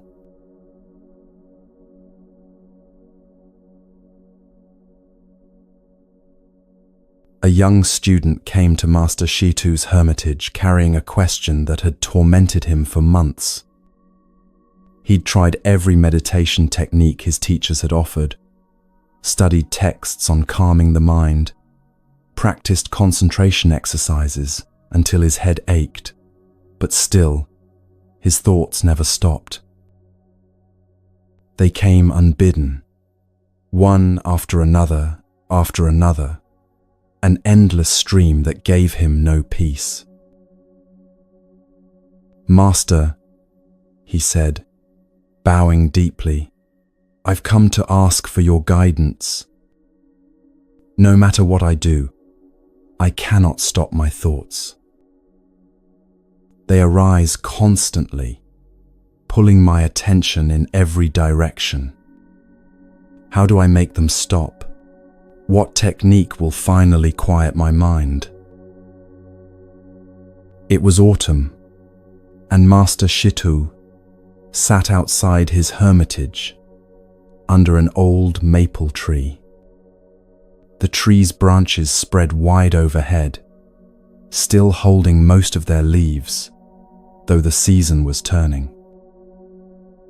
As the student finished his question, a gust of wind moved through the branches and several leaves detached, spiraling down through the air to land softly on the ground. Master Shitu didn't respond immediately. He simply watched the leaves fall, some drifting slowly, others spinning as they descended, each following its own path down. More wind came, and more leaves released their grip on the branches, falling in a gentle cascade. Finally, he looked at the student. "Did you see those leaves fall?" "Yes, Master." "Did you make them fall?" "No, Master." "Did the tree decide to release them?" The student paused, considering.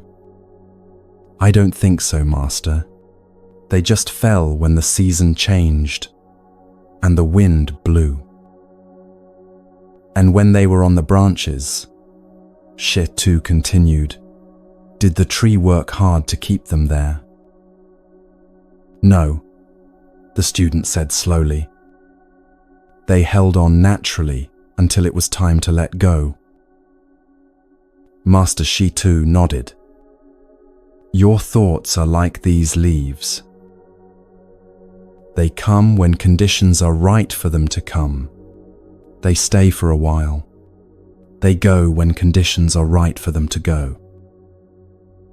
You don't make them arise, and you don't need to make them stop.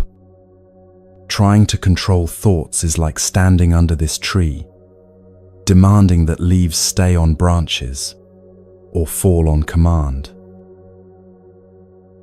They'll do what they do according to their own nature, regardless of your demands." The student stood there, watching more leaves drift down.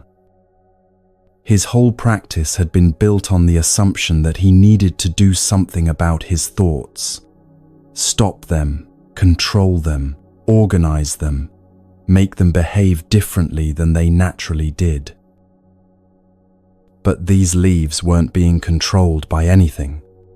They simply responded to conditions, wind, temperature, the changing season, the tree's biology, and when those conditions aligned, falling happened naturally. "But Master," the student said, "thoughts are different from leaves. They're mine. They happen in my mind. Surely I have some control over them." Shitu smiled slightly. "Do you choose what thought comes next? Right now, can you decide what your mind will think 5 minutes from now?" The student tried. He decided he would think about his mother's garden in exactly 5 minutes. But immediately, other thoughts arose, wondering if he was doing this correctly, noticing the cold wind, thinking about what the master might say next, remembering he'd forgotten to close the door at his lodging. 5 minutes passed, and his mind had thought about 20 different things, none of them his mother's garden, until he tried to remember what he'd been planning to think about. "Thoughts arise according to conditions," Master Shitu said. "Something you see triggers a memory. A sound reminds you of something else. A feeling in your body prompts a worry. Thoughts come like weather. You don't create the rain or the wind. You simply experience them passing through. This understanding changes everything about how you relate to your thinking. Right now, thoughts are probably arising as you listen, wondering about something, planning what comes next, judging whether you understand, drifting to unrelated topics. You didn't decide to think these thoughts. They arose on their own, triggered by conditions you're mostly not even aware of. A word that sparked an association, a physical sensation that prompted a worry, a memory that surfaced without invitation. The Buddha taught, phenomena arise and pass away. To see their arising and passing is true freedom. This points to exactly what Master Shitu was showing, that thoughts are phenomena, events that happen, natural occurrences like leaves falling or clouds moving. They're not you, not yours, not requiring your management or control. But your exhausted mind has been trying to control them anyway.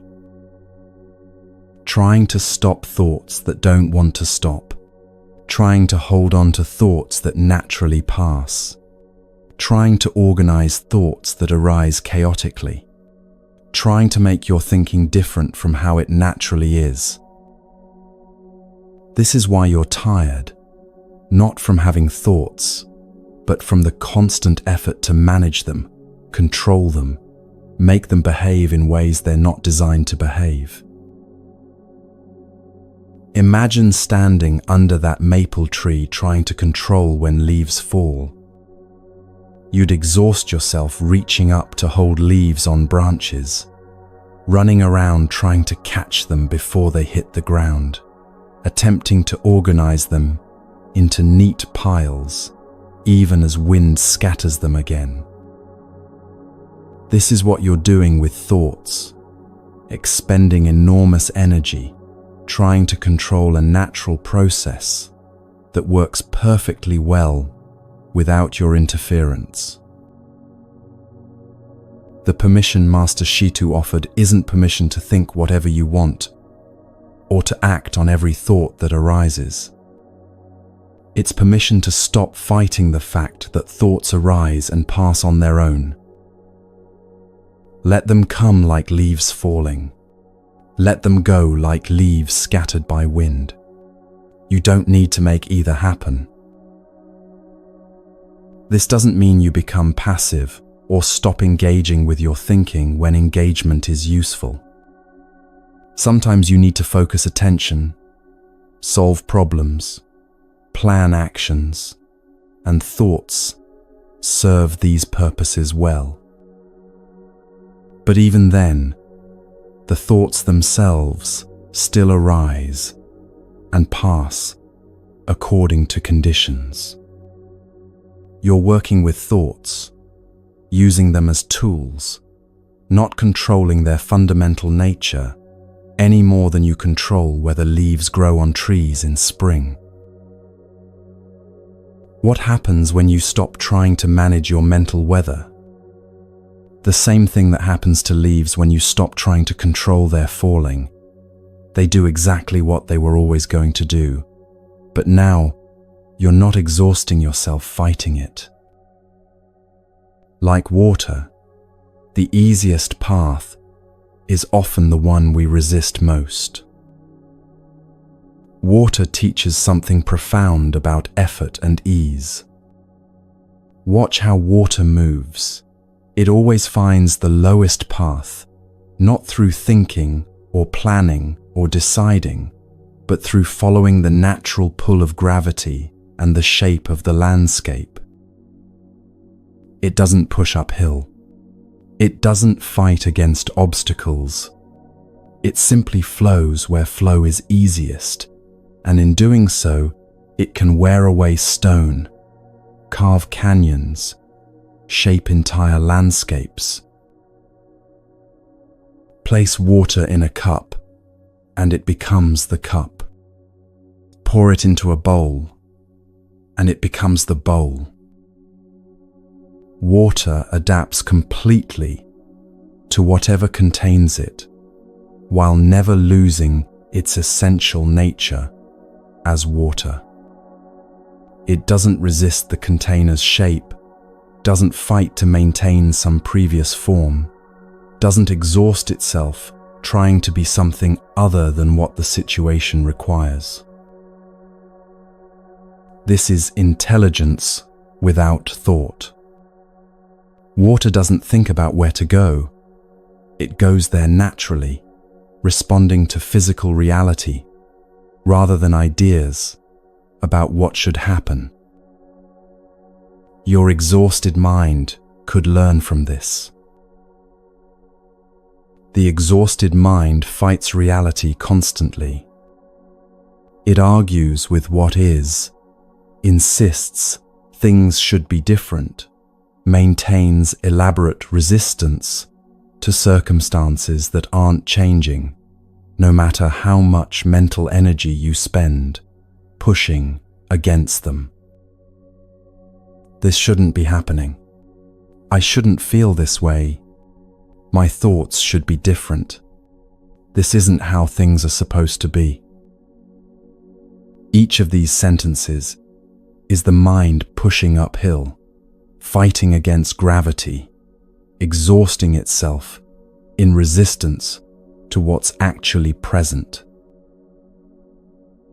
The resting mind flows with reality instead of against it. Not because it's given up or become passive, but because it recognizes that reality is what it is, regardless of whether you approve. Thoughts arise, that's reality. Emotions come and go, that's reality. Circumstances change in ways you didn't plan, that's reality. Fighting these facts doesn't change them. It just adds the suffering of resistance to whatever's already present. Water shows tremendous power through yielding rather than force. A rigid object breaks under pressure, but water flows around obstacles, adapts to resistance, and eventually wears away what seemed immovable. Your mind has this same capacity when it stops trying to force things to be different than they are. What happens when you stop pushing against what is? The same thing that happens when water stops trying to flow uphill. You discover the natural path, the one that requires minimum effort because it works with reality's grain instead of against it. Your thoughts arising and passing. This is reality. You can exhaust yourself trying to stop them, or you can let them fall like leaves, come and go like weather, flow like water, finding its natural level. Neither option changes whether thoughts arise, but one exhausts you through constant resistance, while the other lets you rest by acknowledging what's actually happening. Master Shitu sat under that maple tree as leaves fell around him, not controlling them, not fighting them, not making them do anything other than what they were already doing naturally. And in that simple acceptance of falling leaves, he pointed toward how your mind can rest, not by stopping thoughts, but by stopping the exhausting fight to make them different than they are. What happens when we stop pushing against what is? Sometimes we discover that what felt like an immovable obstacle was actually something we could walk beside rather than fight. The next story shows exactly this, the difference between force and cooperation, between trying to make reality bend to your will and learning to move with it instead.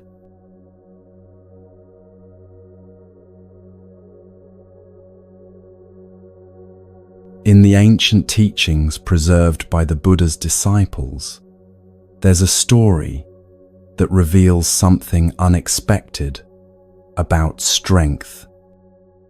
It comes from a time when the world of gods was not the peaceful paradise we might imagine, but a place where conflicts arose, just as they do everywhere consciousness exists. The Devas and the Asuras had been at war.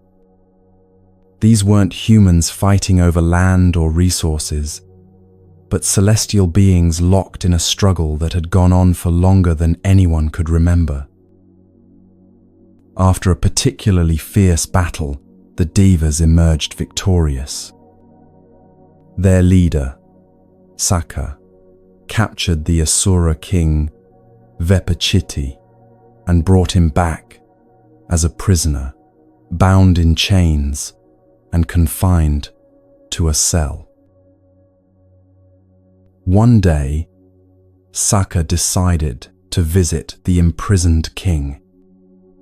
When Sakka entered the prison cell, Vepachiti looked up at his captor with eyes burning with rage and humiliation.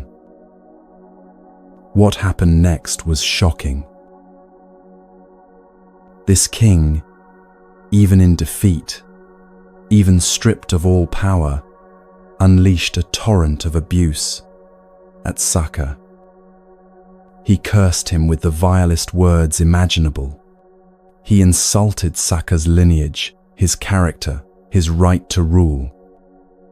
He hurled accusations and threats, his voice rising with each breath, filling the cell with hatred and fury. The words were brutal, designed to wound, to provoke, to force some kind of reaction. Vepachiti spat out every insult he could think of, testing whether he could at least win this small battle of making his captor lose composure. And Sakka stood there, listening. He didn't argue back. He didn't justify himself or defend his actions. He didn't threaten Vepachiti with worse treatment or remind him of his powerless position.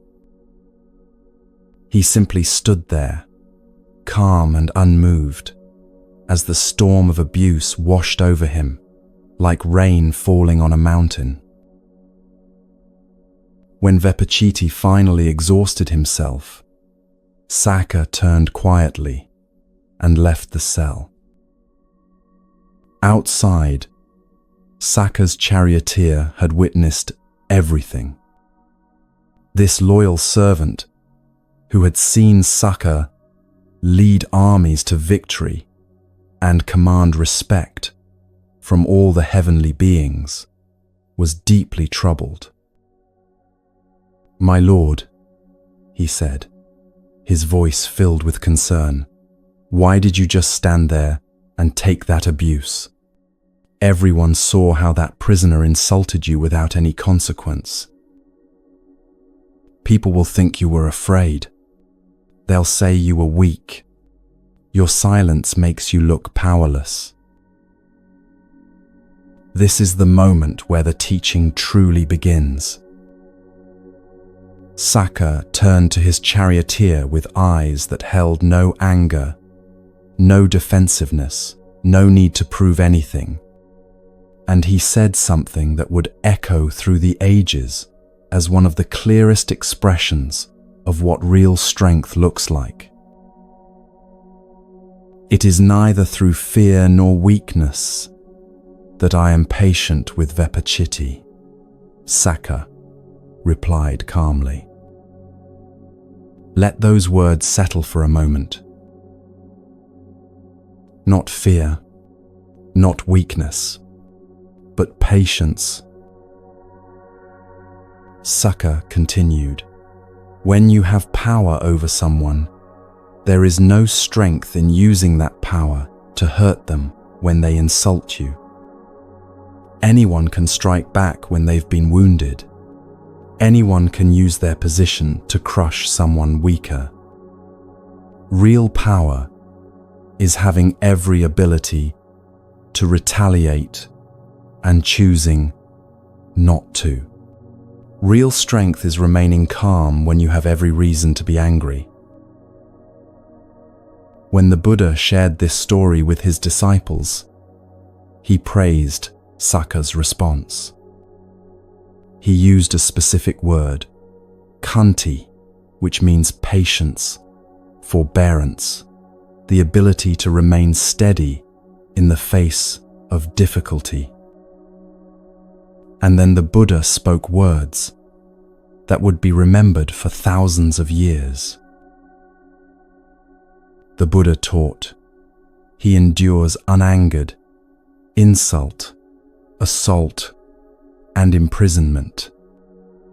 His army is strength, his strength forbearance. Think about that image, an army of patience. Not an army that attacks, but an army that holds steady. Strength that doesn't push back, but remains unmoved. This is the opposite of everything we've been taught about strength. We think strength means fighting back, standing up for ourselves, never letting anyone get away with disrespect. We believe that if someone attacks us and we don't respond with equal force, we're being weak, we're inviting more abuse. But Saka understood something deeper. He understood that reacting to Vepachiti's insults wouldn't change anything except his own inner peace. The prisoner was already defeated, already suffering the consequences of the war he'd lost. Adding punishment wouldn't make Saka stronger. It would just mean he'd allowed Vepachiti to control him, to pull him down into the same reactive pattern. Here's where this connects to everything we've been exploring about the exhausted mind. When you react to every provocation, when you fight back against every insult, when you defend yourself against every perceived slight, your mind never gets to rest. You're constantly mobilized for battle, constantly vigilant for threats, constantly working to protect your sense of self. Someone says something dismissive, and immediately your mind starts working, crafting the perfect comeback, replaying the insult, imagining all the ways you could make them feel small. Someone questions your competence, and your whole system goes on high alert, gathering evidence of your worth, preparing your defense. All of that is mental work, exhausting work, work that never ends because there will always be another insult, another challenge, another moment when someone fails to give you the respect you think you deserve. Saka's response shows another way. When you don't need to prove your strength, you don't need to react to every test of it. When you don't need to defend your dignity, you can't be robbed of it by someone's words. When you understand that other people's anger comes from their own suffering, you don't take it as personally as you once did. This doesn't mean you let people walk all over you. Saka didn't release Vepachiti from prison or pretend the insults didn't happen. He simply didn't add his own anger to the situation. He didn't escalate. There's a profound teaching here about working with reality instead of fighting against it. Vepachiti was going to be angry. That was the reality of the situation. A defeated king, stripped of power, locked in a cell, facing the person who'd conquered him. Of course he was going to lash out. Saka could have fought against that reality. He could have tried to force Vepachiti into respectful silence through punishment or threats. But that would have been trying to change what couldn't be changed through force, another person's inner state. Instead, Saka worked with the reality he found. Vepachiti was angry, so Saka let him be angry without making that anger into a problem that needed solving. The insults were happening, so Saka let them happen without needing to stop them or respond to them. This is what it means to let your mind rest even in difficult circumstances. You stop fighting reality. You stop insisting that things be different than they are before you can be at peace. You allow what's happening to happen without adding your resistance to it. In your own life, this might look like a colleague taking credit for your idea, and instead of spending 3 days plotting revenge, you simply note what happened and decide how to handle it practically going forward. It might look like a family member making their usual criticism, and instead of launching into your usual defense, you just let their words be what they are, their opinion, their pattern, without making it mean something about your worth. The exhaustion comes from the constant effort to control things that can't be controlled. You can't control what other people say about you. You can't control whether they respect you or dismiss you. But you can control whether you turn their words into a battle you must win, or whether you let them pass like clouds across the sky. Saka's patience wasn't passive. It was one of the most active choices a person can make, the choice to remain centered when everything around you is pulling you off balance. The choice to stay calm when you have every justification for anger. This is the army the Buddha spoke of, not soldiers with weapons, but the unshakable strength of a mind that won't be moved by provocation. It's the kind of strength that actually makes your life easier instead of harder. When you stop reacting to every challenge, you stop creating new problems for yourself. When you stop defending yourself against every perceived attack, you stop exhausting yourself in battles that don't need to be fought. The mind that can rest is the mind that's learned this lesson from Saka. Not the lesson that you should never stand up for yourself or never address problems, but the lesson that most of what we fight against isn't actually threatening us. It's just reality being what it is, and our resistance to that reality is what creates the suffering. Vepachiti's words couldn't actually harm Saka unless Saka gave them that power. The insults were just sounds, just vibrations in the air. They only became wounds if Saka decided to receive them as wounds, to take them personally, to let them disturb his peace. In the same way, most of what disturbs your peace only has the power you give it. The colleague's dismissive comment, The friend's thoughtless remark, "These are just events happening in the world." They become problems only when you pick them up and carry them around, replaying them, fighting with them in your mind. This teaching isn't asking you to pretend insults don't sting or that betrayal doesn't hurt. It's showing you that you have a choice about what you do after that initial sting. You can spend your energy trying to force the other person to apologize, to see how wrong they were. Or you can acknowledge the hurt and then decide not to add to it by building a story around it, by making it mean something about your worth.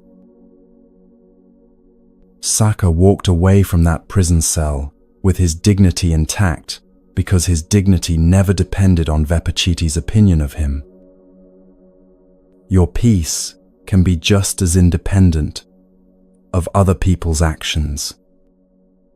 Not because you're indifferent to how they treat you, but because you've stopped needing their approval or respect to know your own value. This is how the mind finally gets to rest. Not by winning every battle, but by recognizing that most battles don't need to be fought. Not by forcing everyone to treat you well, but by no longer depending on their treatment to determine your inner state. The Buddha saw this quality in Saka and praised it because it's one of the doorways to freedom. When you're no longer controlled by other people's words or actions, when you're no longer spending your life reacting and defending, you suddenly have all this energy available for what actually matters. And what you discover is that the strength you were looking for wasn't in winning the fight. It was in not needing to fight in the first place. Sometimes the loudest teaching makes no sound.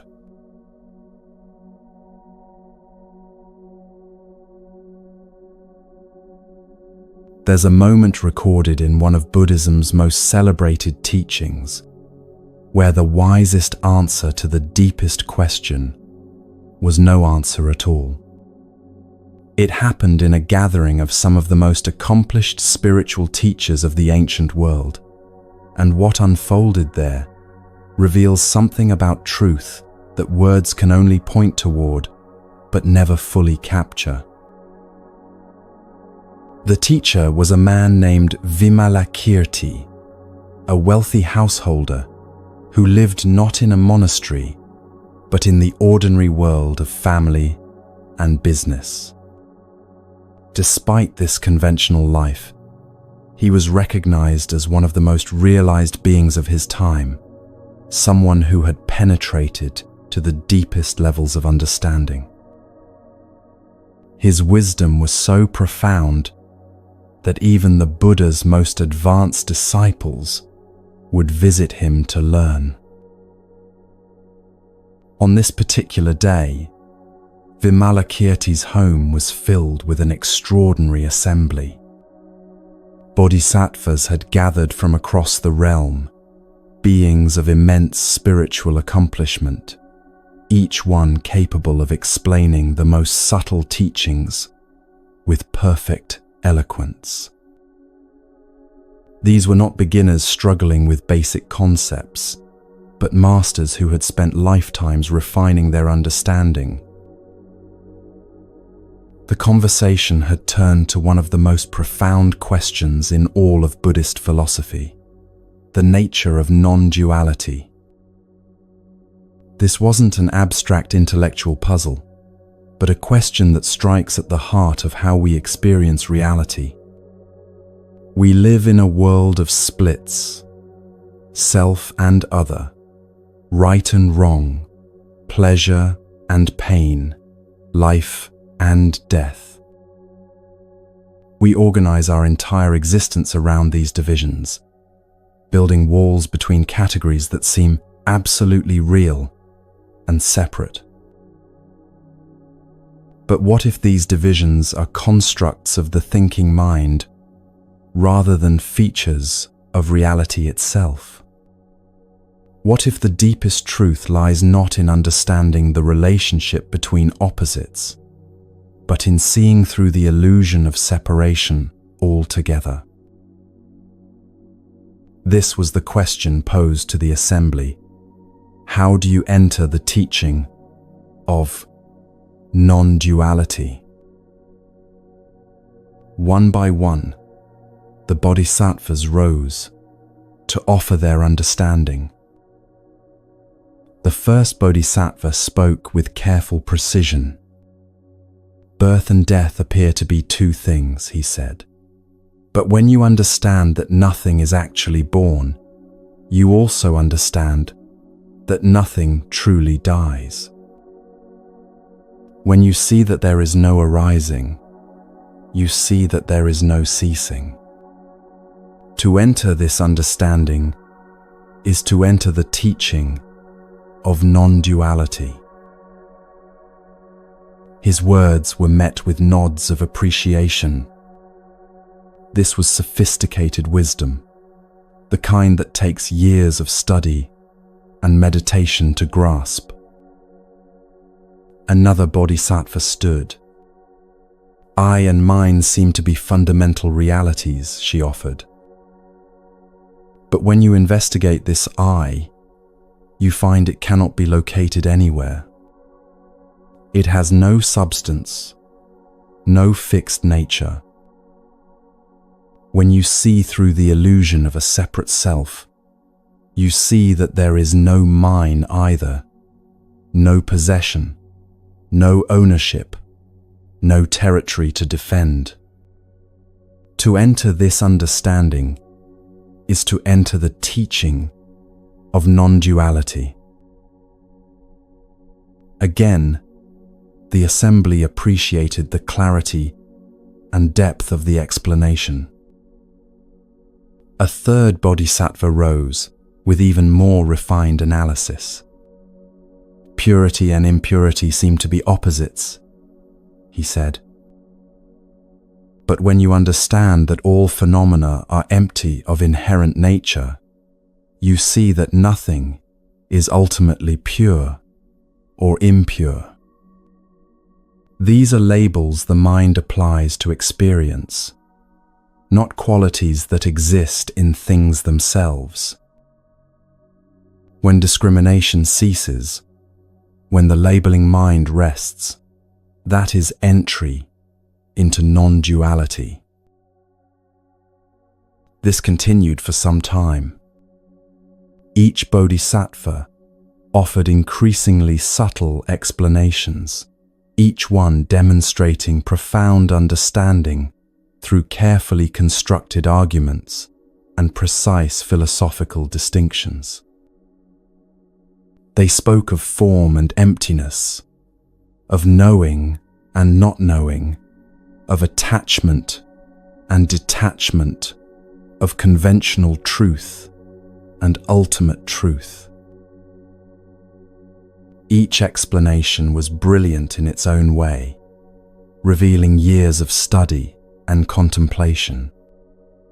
Each one took a pair of apparent opposites and showed how they dissolve upon deeper examination. The assembly was witnessing a display of the highest level of intellectual and spiritual accomplishment.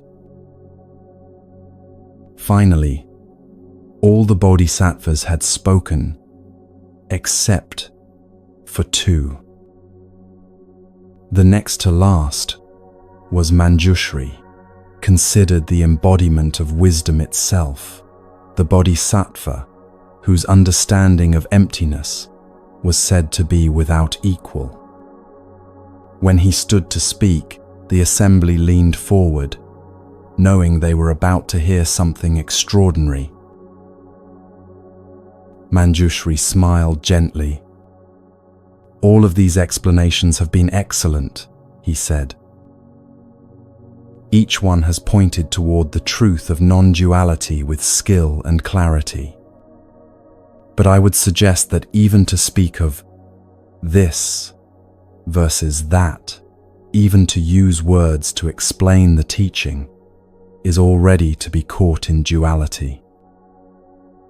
To truly enter non-duality is to be free from all words, all descriptions, all questions, and all answers. It is to be free from all indication and all explanation, from all names and all concepts.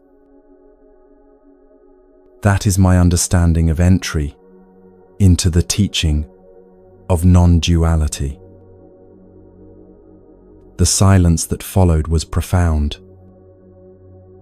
Manjushri had not only offered a teaching, but had pointed to the limitation of all the teachings that came before his, including his own.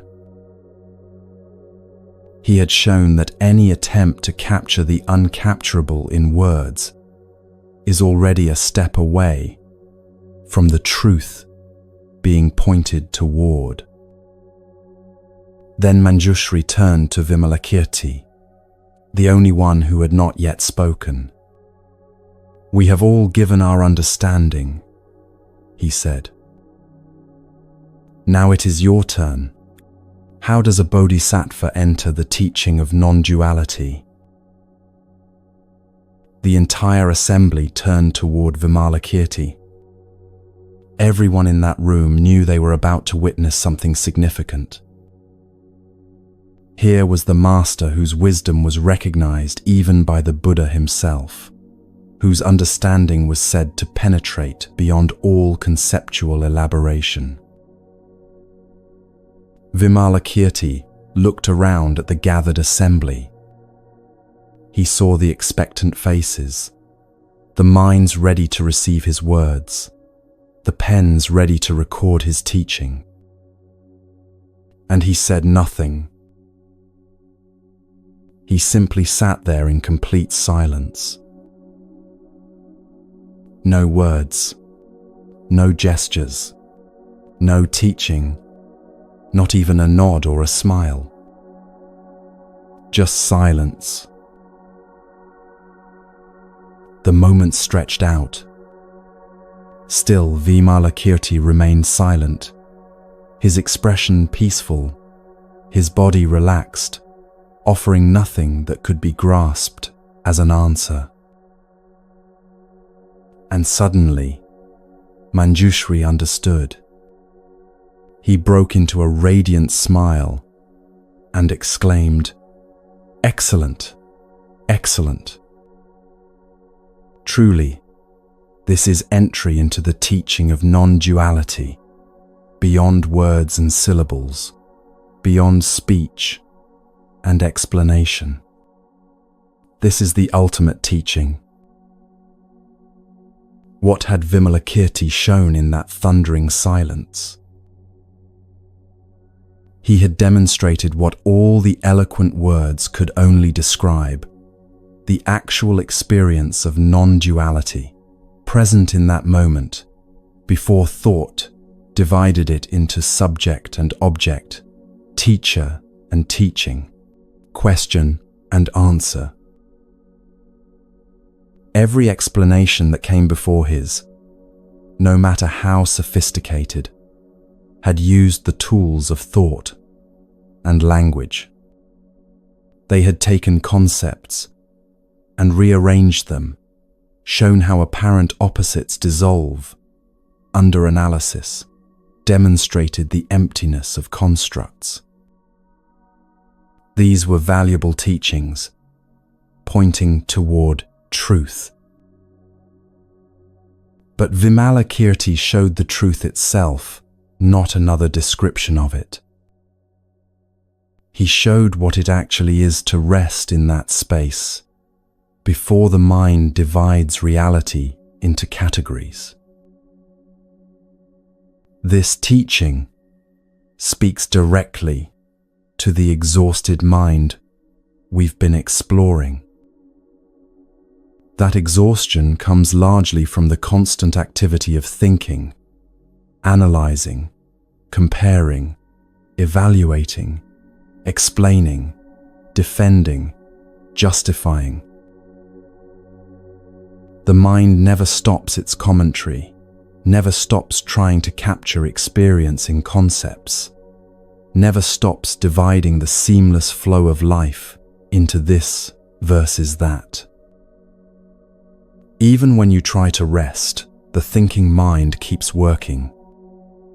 It thinks about resting, evaluates whether you're resting correctly, wonders if this approach to rest is better than that approach, compares your rest to other people's rest. Vimalakirti's silence points to something available right now, in this moment, a way of being that precedes all that mental activity. Not unconsciousness, not blankness, but a vivid presence that exists before thought fragments it into pieces. Think about those rare moments when you've experienced this yourself. Maybe watching a sunset when suddenly you weren't thinking about the sunset, labeling its colors, comparing it to other sunsets. You were just there, fully present, the distinction between you and the beauty before you temporarily dissolved. Or perhaps holding a newborn child when all the thoughts about parenthood and responsibility and the future fell away, and there was just that perfect moment of connection, wordless and complete. Or standing in nature when the endless internal dialogue unexpectedly stopped and you found yourself simply breathing with the trees, existing in the same silence that holds mountains and streams. That's the space Vimalakirti was pointing toward, not as a special state you need to achieve, but as what's already here, when thought temporarily stops, constructing its version of reality. This isn't anti-intellectual. Words and concepts are useful tools for navigating the world, for communicating, for building understanding. But they're tools, not the truth itself. And the exhausted mind is often a mind that has forgotten this, that has come to believe the map is the territory, that has tried to live entirely in the realm of concepts and explanations. The Buddha himself spoke of this when he taught, "In the seen, there is only the seen. In the heard, only the heard. In the sensed, only the sensed.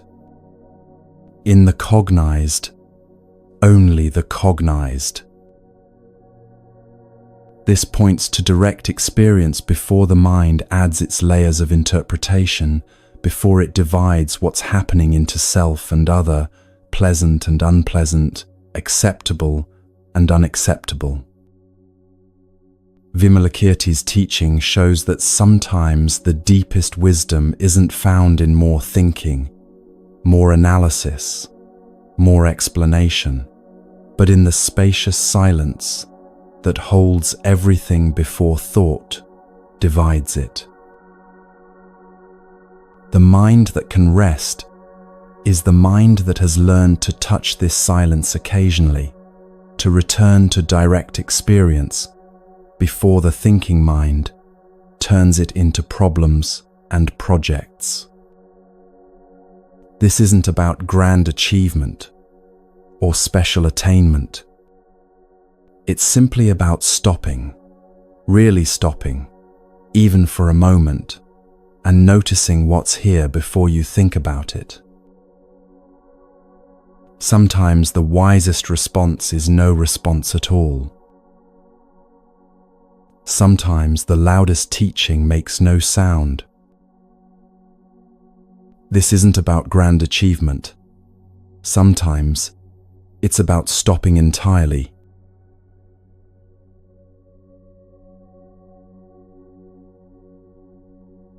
High in the mountains of Japan, in the late 18th century, there lived a monk who scandalized the religious establishment simply by being content.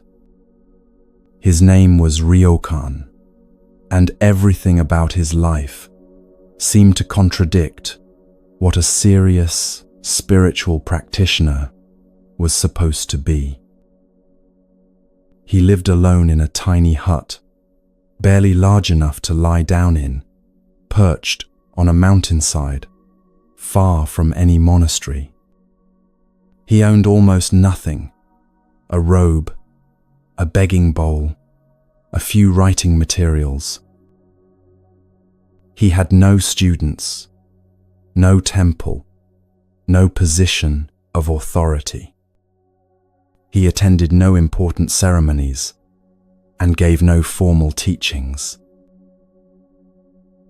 Most of his days were spent doing things that seemed utterly ordinary, even pointless to those who believed spiritual practice should look impressive.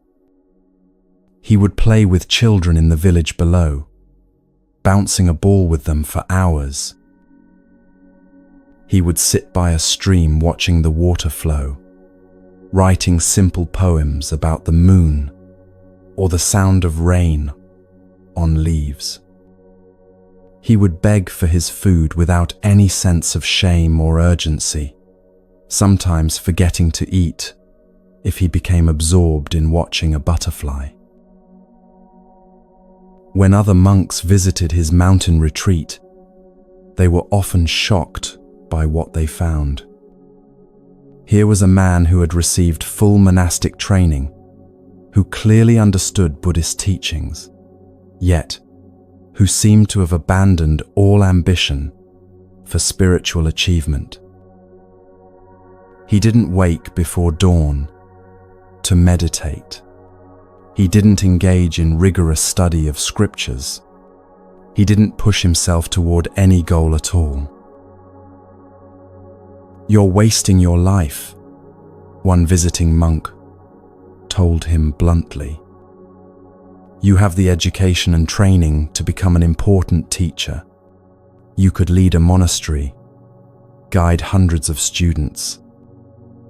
Instead, you sit here, playing with children and writing frivolous poems about flowers. This isn't serious practice. It's laziness dressed up as spirituality."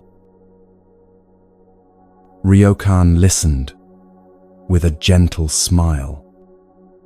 He offered the visitor tea, and they sat together, looking out at the mountains. After a long silence, Ryokan finally spoke. "When I was younger, I tried very hard to be a good monk," he said softly.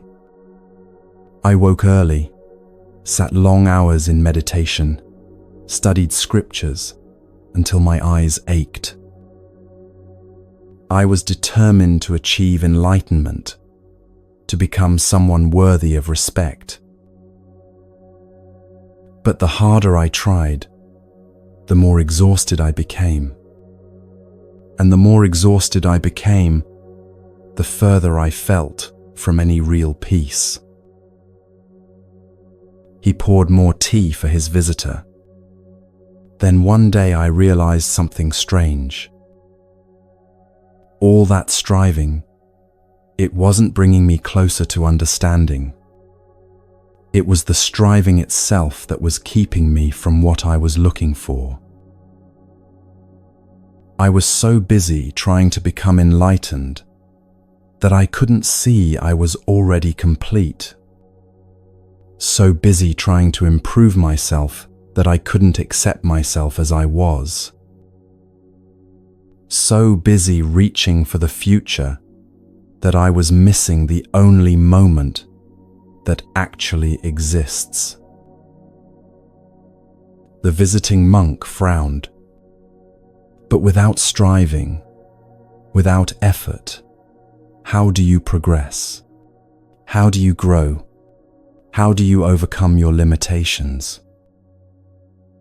Ryokan gestured toward the window, where a bird was singing in a pine tree. Does that bird strive to be a better bird? Does it wake up each morning determined to improve its song, to overcome its bird limitations, to become something more than what it is? Or does it simply sing because that's what birds do, living fully in each moment, without the burden of becoming? This conversation captures something essential about Ryokan's teaching, though he would have bristled at calling it a teaching at all. He had discovered that the constant effort to improve yourself, to become better, to reach some future state of perfection, this very effort can become its own form of suffering. Think about the exhaustion that comes with the endless self-improvement project so many of us carry. You wake up and immediately start working on yourself. You need to meditate more mindfully, eat more healthfully, exercise more consistently, be more patient with your family, more productive at work, more present with your friends, more disciplined with your finances. You need to overcome your anxiety, heal your childhood wounds, develop better habits, break your bad patterns, optimize your sleep, manage your stress, improve your relationships. The list never ends, because as soon as you make progress in one area, you notice 10 other areas that need work. And underneath all this striving is an unspoken belief: I'm not okay as I am. I need to become something different before I can be at peace.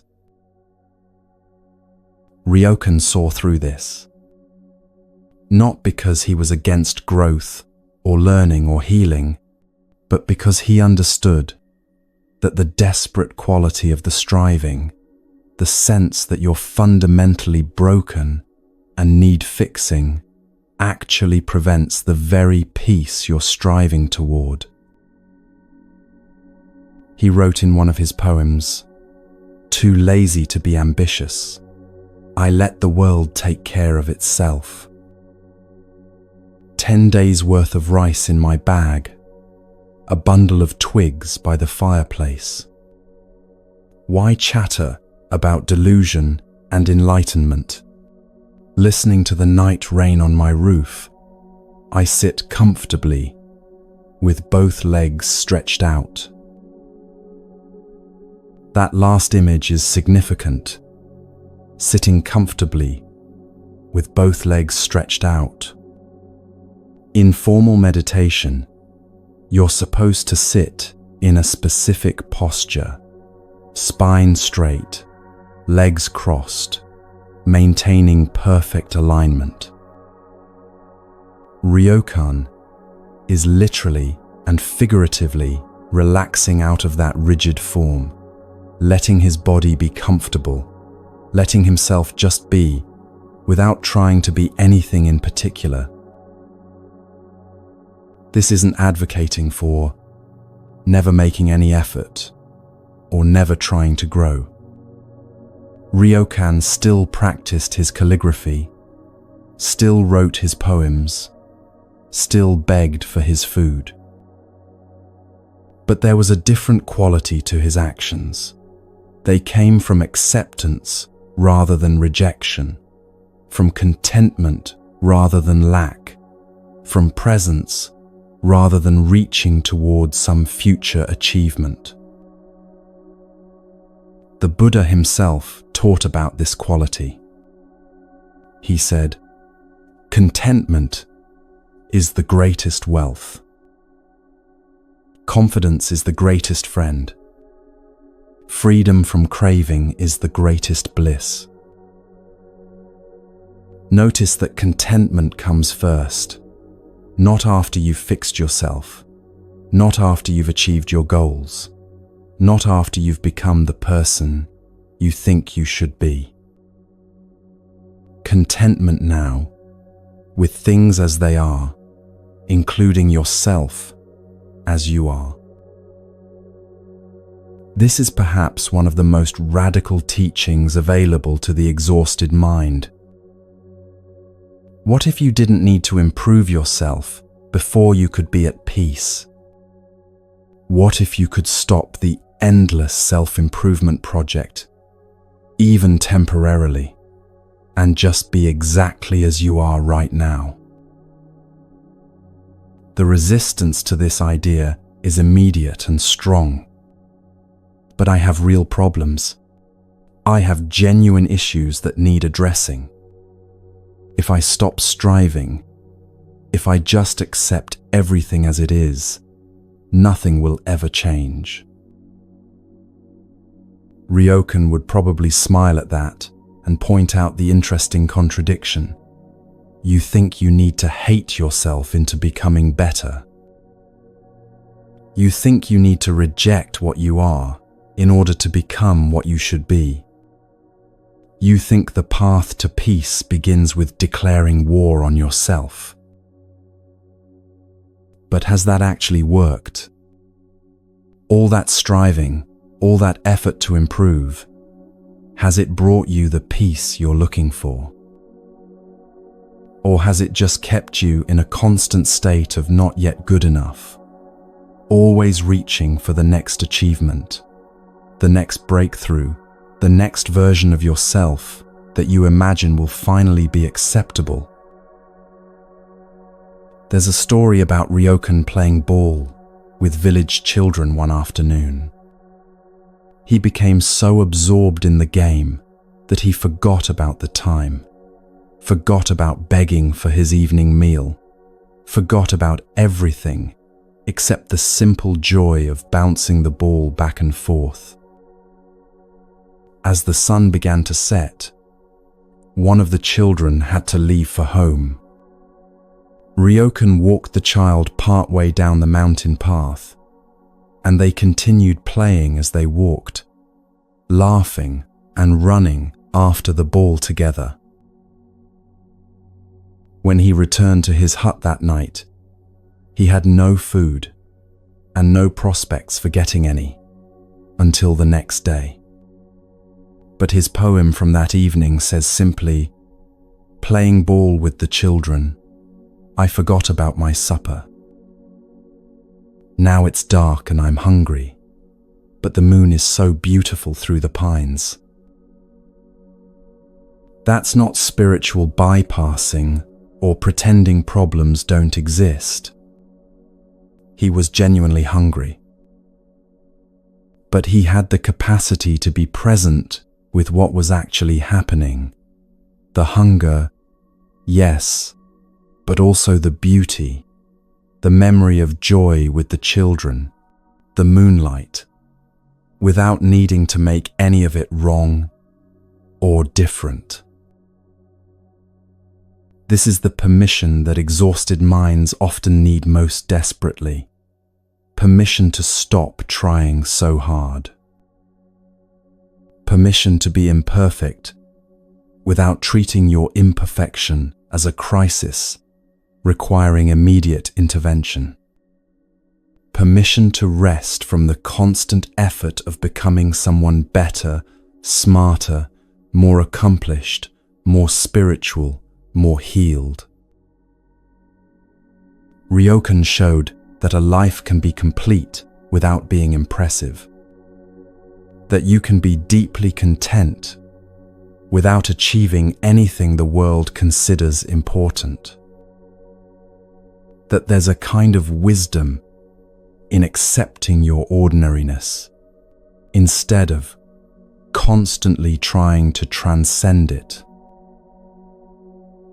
In his simple mountain hut, with almost nothing to his name, He was perhaps one of the freest people of his time. Free not because he'd achieved some special state, but because he'd stopped exhausting himself, trying to be anything other than exactly what he was. The visiting monks often left his hut confused, even frustrated. They wanted a teaching they could grasp, a practice they could implement, a path they could follow to become like him. But Ryokan had no method to offer, no steps to enlightenment, no program for self-improvement. He simply lived, moment by moment, with a contentment that needed nothing from the future and held no regret about the past. His laziness, which scandalized the ambitious monks, was actually a profound form of wisdom, the wisdom to stop doing and just be. Even the most repetitive task can become a doorway when you stop trying to use it to get somewhere else and simply allow it to be what it is.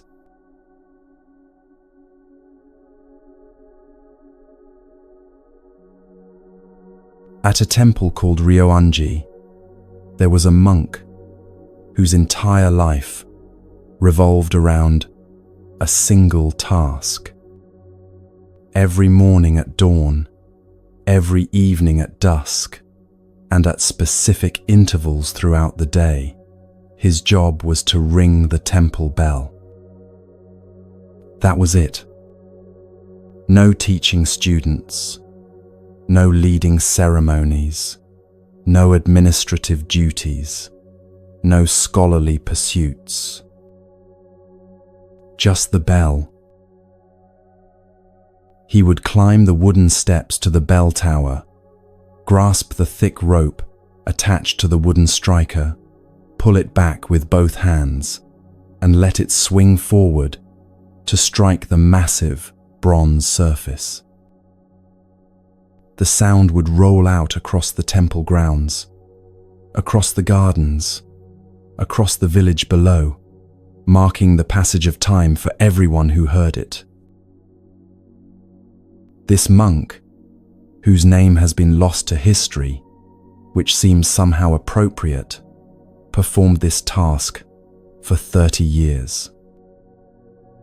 30 years of the same motion, the same sound, the same few steps, up to the bell tower and back down again. When young monks first arrived at the temple, they would often watch him with a mixture of pity and relief. Pity because they couldn't imagine anything more monotonous, more mind-numbing, more spiritually deadening than doing the exact same simple task for decades. Relief because at least they hadn't been assigned such a boring position. They were there to study profound teachings, to engage in intensive meditation, to wrestle with difficult questions about the nature of reality and consciousness. The bell ringer, they assumed, had been given this role because he wasn't capable of anything more demanding. But the older monks knew something different. They had watched the bell ringer over the years and noticed something that the newcomers couldn't yet see. There was a quality to how he moved toward the bell each time. Not rushed, not reluctant, not mechanical, despite the countless repetitions. He climbed those steps, as if climbing them for the first time, as if each step mattered, as if this particular ringing was the only one that had ever existed or ever would. When he grasped the rope, there was no sense of, "Here we go again," or "Just get through it." His hands found the rope with a kind of quiet attention, as if he were meeting an old friend, rather than performing a chore. He pulled it back not too far, and not too little, finding that perfect point through feel, rather than measurement. And when the striker hit the bell, the sound that emerged was somehow different from what you'd expect from such a routine task. It wasn't just noise marking time. It was a voice speaking into the moment, clear and pure, with no residue of boredom or resentment or mechanical repetition. One day, a visiting teacher arrived at the temple, a scholar known throughout the region for his vast knowledge of Buddhist philosophy. He spent several days engaged in deep discussions with the temple's head monk, exploring subtle points of doctrine and practice. On his last morning, as he prepared to leave, he heard the dawn bell ring. Something in that sound stopped him. He stood perfectly still, listening as the reverberations gradually faded into silence. "Who rings your bell?" he asked the head monk. "Just one of our monks," the head monk replied. "He's been doing it for many years." The visiting scholar was quiet for a moment. "I would like to meet him," he said. They found the bell ringer in the garden, raking leaves with the same quality of attention he brought to the bell. The scholar bowed respectfully and asked, "How long have you been ringing the temple bell?" 30 years, the bell ringer replied simply. 30 years of the same task, the same motion, the same sound, the scholar said, thoughtfully. "Tell me, have you found this practice difficult? Boring? Do you long for something more challenging, more meaningful?" The bell ringer smiled gently. "In the beginning, yes," he said. "When I was first given this task, my mind rebelled against it. I thought it was beneath me, that I was capable of more important work. I rang the bell while my mind was somewhere else entirely, planning my future, replaying the past, imagining the impressive spiritual accomplishments I could be achieving if only I were free from this tedious duty." He paused, looking at the rake in his hands. But gradually, something shifted. I began to notice that when my mind wandered away from the actual task, when I was thinking about other things while ringing the bell, the sound was different. Duller somehow, less clear. And I began to notice that in those rare moments when I was completely present with the action, when there was just the reaching for the rope, the pulling, the striking, the sound, in those moments, my mind was perfectly quiet.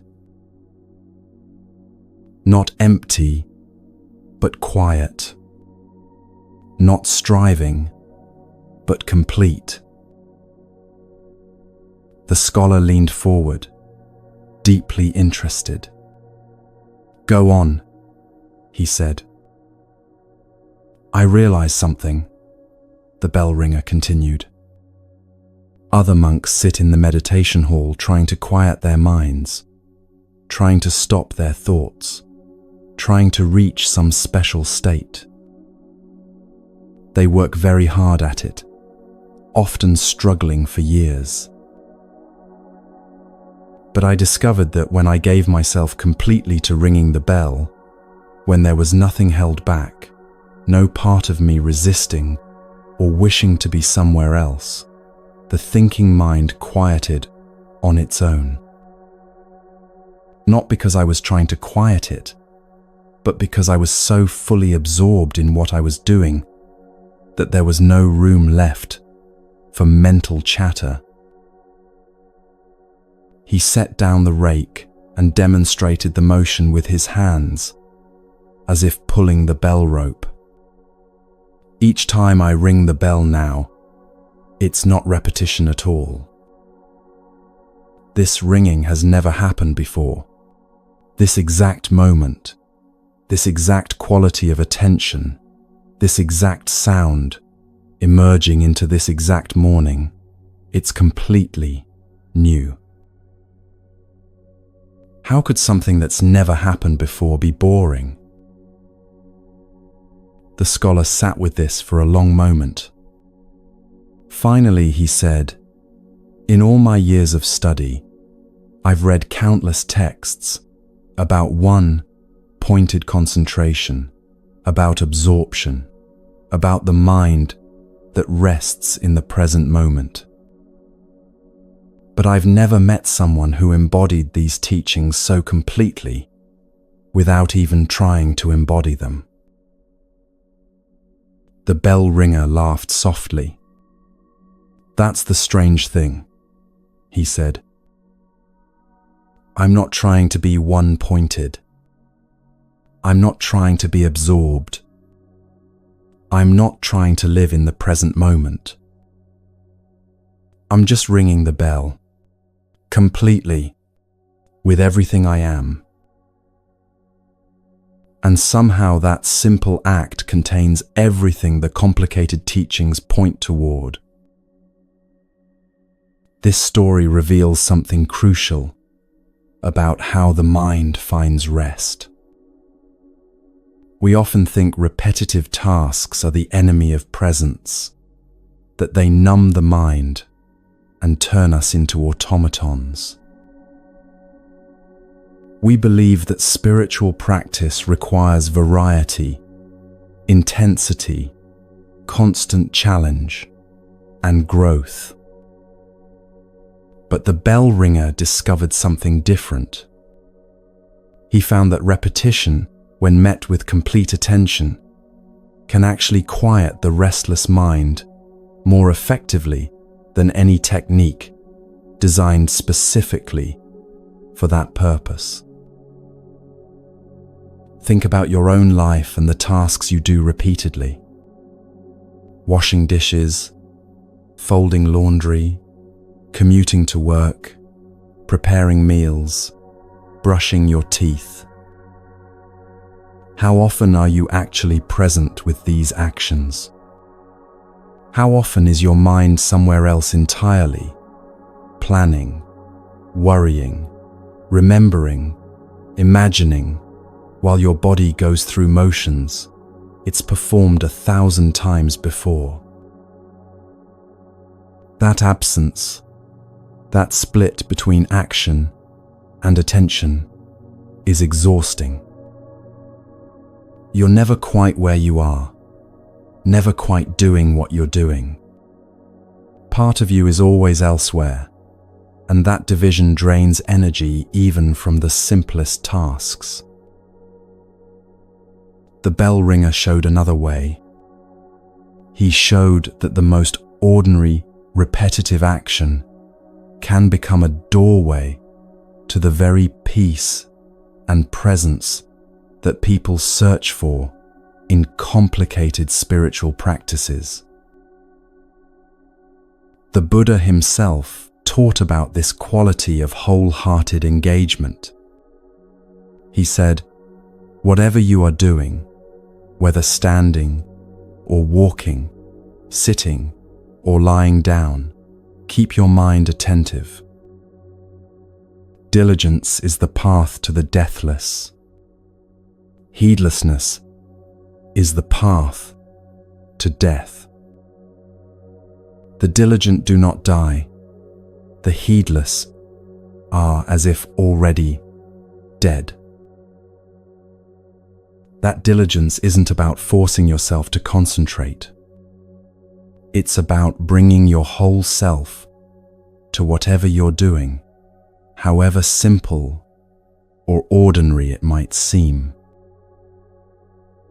When you wash a dish with your complete attention, feeling the warm water, noticing the slickness of soap, seeing the plate become clean, that action is as sacred as any formal meditation. When you walk to your car fully present with each step, feeling your feet touch the ground, sensing the air on your skin, that's as profound as any mountain retreat. The bell ringer rang his bell 30,000 times, give or take. Each one different, because each moment is different.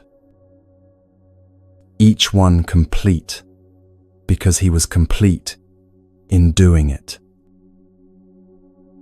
He never wrote any books, never gave any formal teachings, never trained any students in special techniques. But visitors to that temple would sometimes stand in the courtyard at dawn or dusk, waiting to hear the bell, because there was something in that sound that spoke of a mind completely at rest, while completely engaged. The young monks eventually understood why the old monks treated the bell ringer with such respect. He hadn't been given that task because he wasn't capable of more important work. He'd been given that task because few people are capable of doing one simple thing completely, day after day, year after year, without their minds fragmenting it into boredom or elevating it into something it's not. In that single repeated action, he'd found what others spend lifetimes seeking through complex practices and teachings. Not because the action was special, but because he'd learned to be completely present with it. And finally, the longest journey ends where it began, right here, right now, in the simple act of doing what you're doing.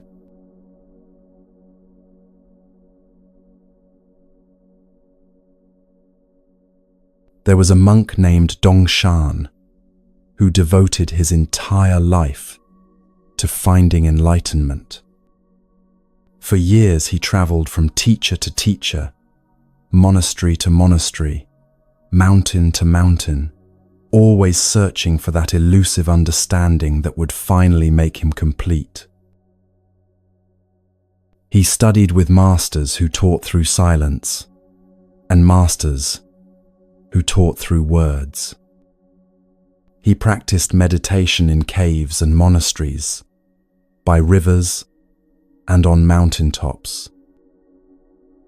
He read every teaching he could find, memorized sutras, debated philosophy with other monks.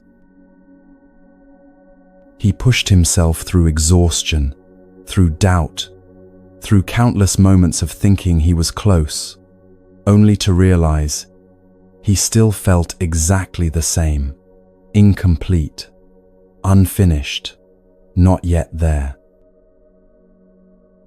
Where is this enlightenment? He would ask his teachers. How do I find what I'm looking for? Each teacher pointed him in a new direction, gave him a new practice, showed him a new way to search. And each time, Dongshan threw himself into it with complete dedication, certain that this time he would finally find what had been eluding him. But the years passed, and the feeling of seeking never left him. Always there was this sense of being close but not quite there, of understanding something important, but not quite grasping it fully. Always there was this gnawing feeling that everyone else might have found what he was looking for, while he remained forever on the outside looking in. Finally, exhausted and discouraged, Dongshan decided to visit one last teacher who lived on a remote mountain. Perhaps this teacher would be the one who could finally show him the way. The journey to the mountain was long and difficult. Dongshan walked for days through forests and valleys, his body tired, his mind churning with questions. What if this teacher couldn't help him either? What if he'd wasted his entire life searching for something that didn't exist? What if he simply wasn't capable of enlightenment? On the last day of his journey, as he approached the mountain where the teacher lived, Dongshan came to a stream he needed to cross. It was a calm day, the water moving slowly over smooth stones, reflecting the sky above. He stepped into the stream carefully, feeling for solid footing on the rocks below the surface. The water came up to his shins, cold and clear. As he paused to find his next step, he happened to glance down at the water. And there, looking back at him from the surface of the stream, was his own face. It was just his reflection, nothing special or unusual about it. The same face he'd seen countless times in mirrors and ponds. But in that moment, something shifted. He suddenly saw with perfect clarity what he'd been doing all these years. He'd been searching everywhere for enlightenment, in teachings, in practices, in monasteries, in the words of masters, while the one who was searching, the one who was asking questions, the one who wanted to be enlightened, was right here all along. He'd been looking for his own face everywhere, except in the mirror. The Buddha nature he'd been seeking wasn't something he needed to acquire or achieve or earn through years of practice. It was what he was looking with, not what he was looking for. It was the awareness that had been present through every moment of seeking, through every practice, through every question and doubt. In that instant, standing in the stream with water flowing around his legs and his own face looking back at him, the entire journey revealed itself as unnecessary. Not because it had been a waste, but because what he'd been searching for had never been absent. He'd been like someone frantically searching for their glasses while wearing them, looking everywhere except at the simple fact of already seeing.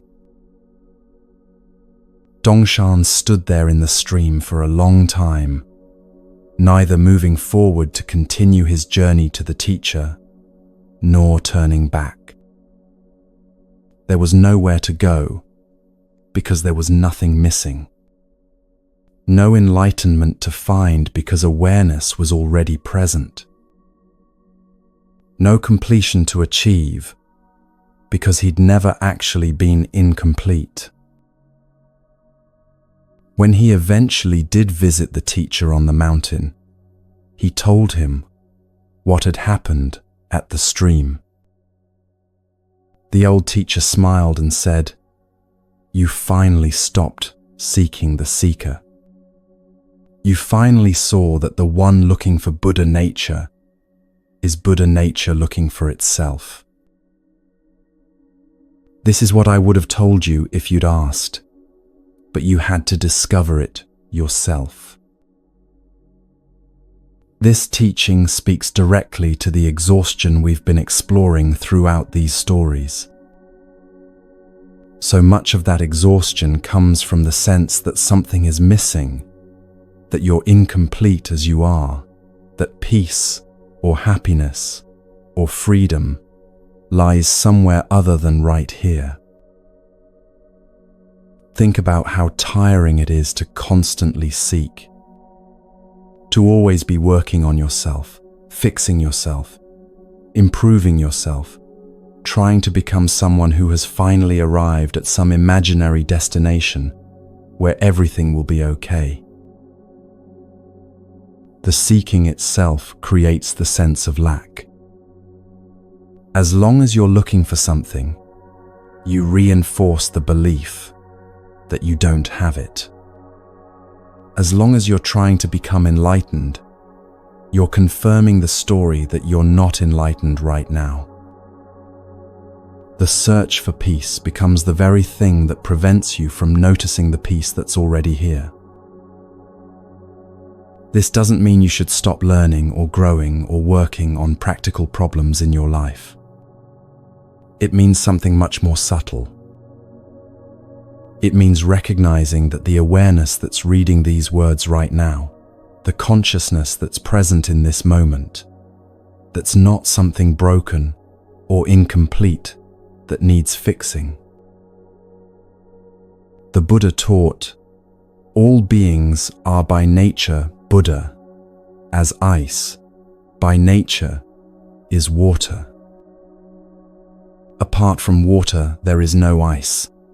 Apart from beings, no Buddha. You're not trying to become something you're not.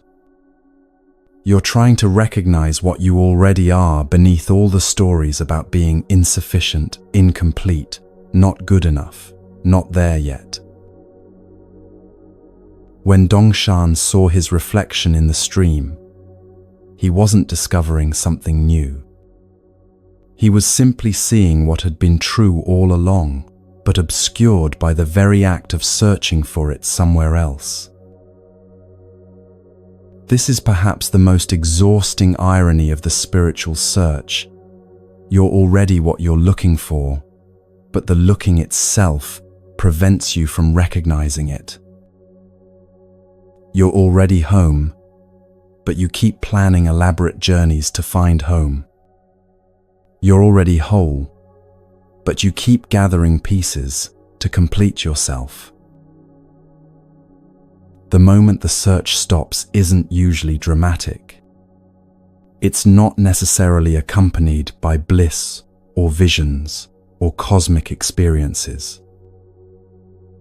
It's more like Dongshan looking down and simply seeing his own face, obvious, present, undeniable.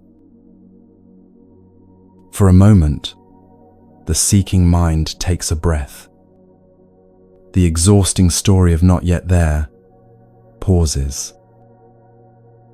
And in that pause, there's just this awareness, being aware, presence being present, life happening exactly as it is, without the burden of needing to be anything else.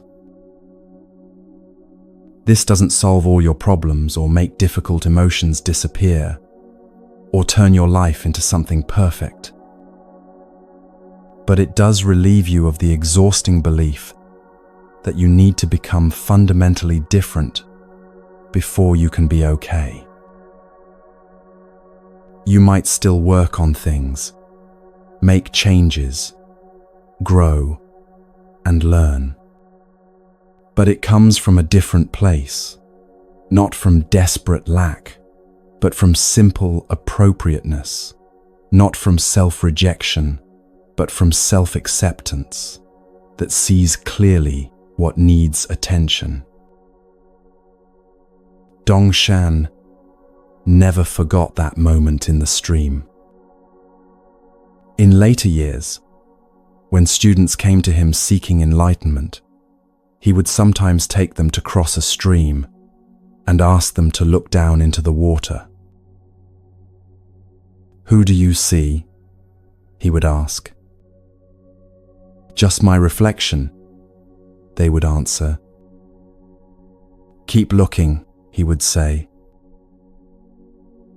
And occasionally, one of them would suddenly understand what Dongshan had understood that day, that they were looking at the seeker, that the one asking, "Who am I?"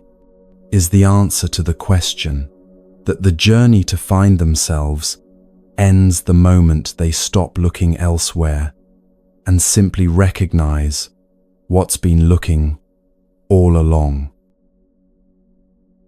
The longest journey does end where it began. Not because you've gone in a circle and wasted your time, but because you've finally recognized that what you traveled so far to find was never actually somewhere else. The exhausted mind can finally rest when it sees this.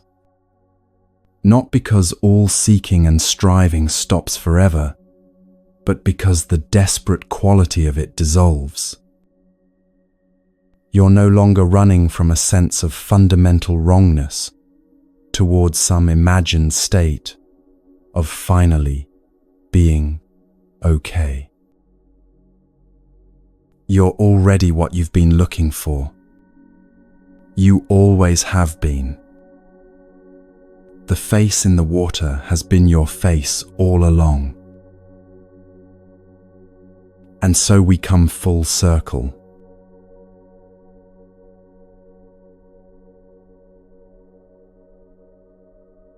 12 stories, 12 doorways, all opening onto the same truth, what the ancient teachers called no mind. Not a mind that's empty or blank, but a mind that's finally stopped its exhausting work of thinking about thinking, analyzing experience, judging every moment, constantly trying to fix itself. The monk who swept for 40 years found no mind in repetition. The imprisoned king found it in patience. Vimalakirti found it in silence. The bell ringer found it in complete presence with one simple task. Each story showed the same teaching from a different angle. Your thinking mind can rest when you stop forcing it to make everything into a problem that needs solving. This state of no mind isn't something you achieve through effort. It's what naturally appears when the constant mental commentary finally takes a breath. It's been here all along, quietly present beneath the noise of thinking. The Buddha said it simply, "Peace comes from within. Do not seek it without." Your thinking mind can rest now. Not forever, not perfectly, but right now, in this moment. These stories were simply pointing you toward what's already here, when thought stops dividing everything into what should be versus what is. From all of us at Moon Mind Temple, thank you for this quiet time together. May you discover no mind not as something far away, but as close as your next breath. The thinking stops. The mind rests. Peace remains. Sleep well.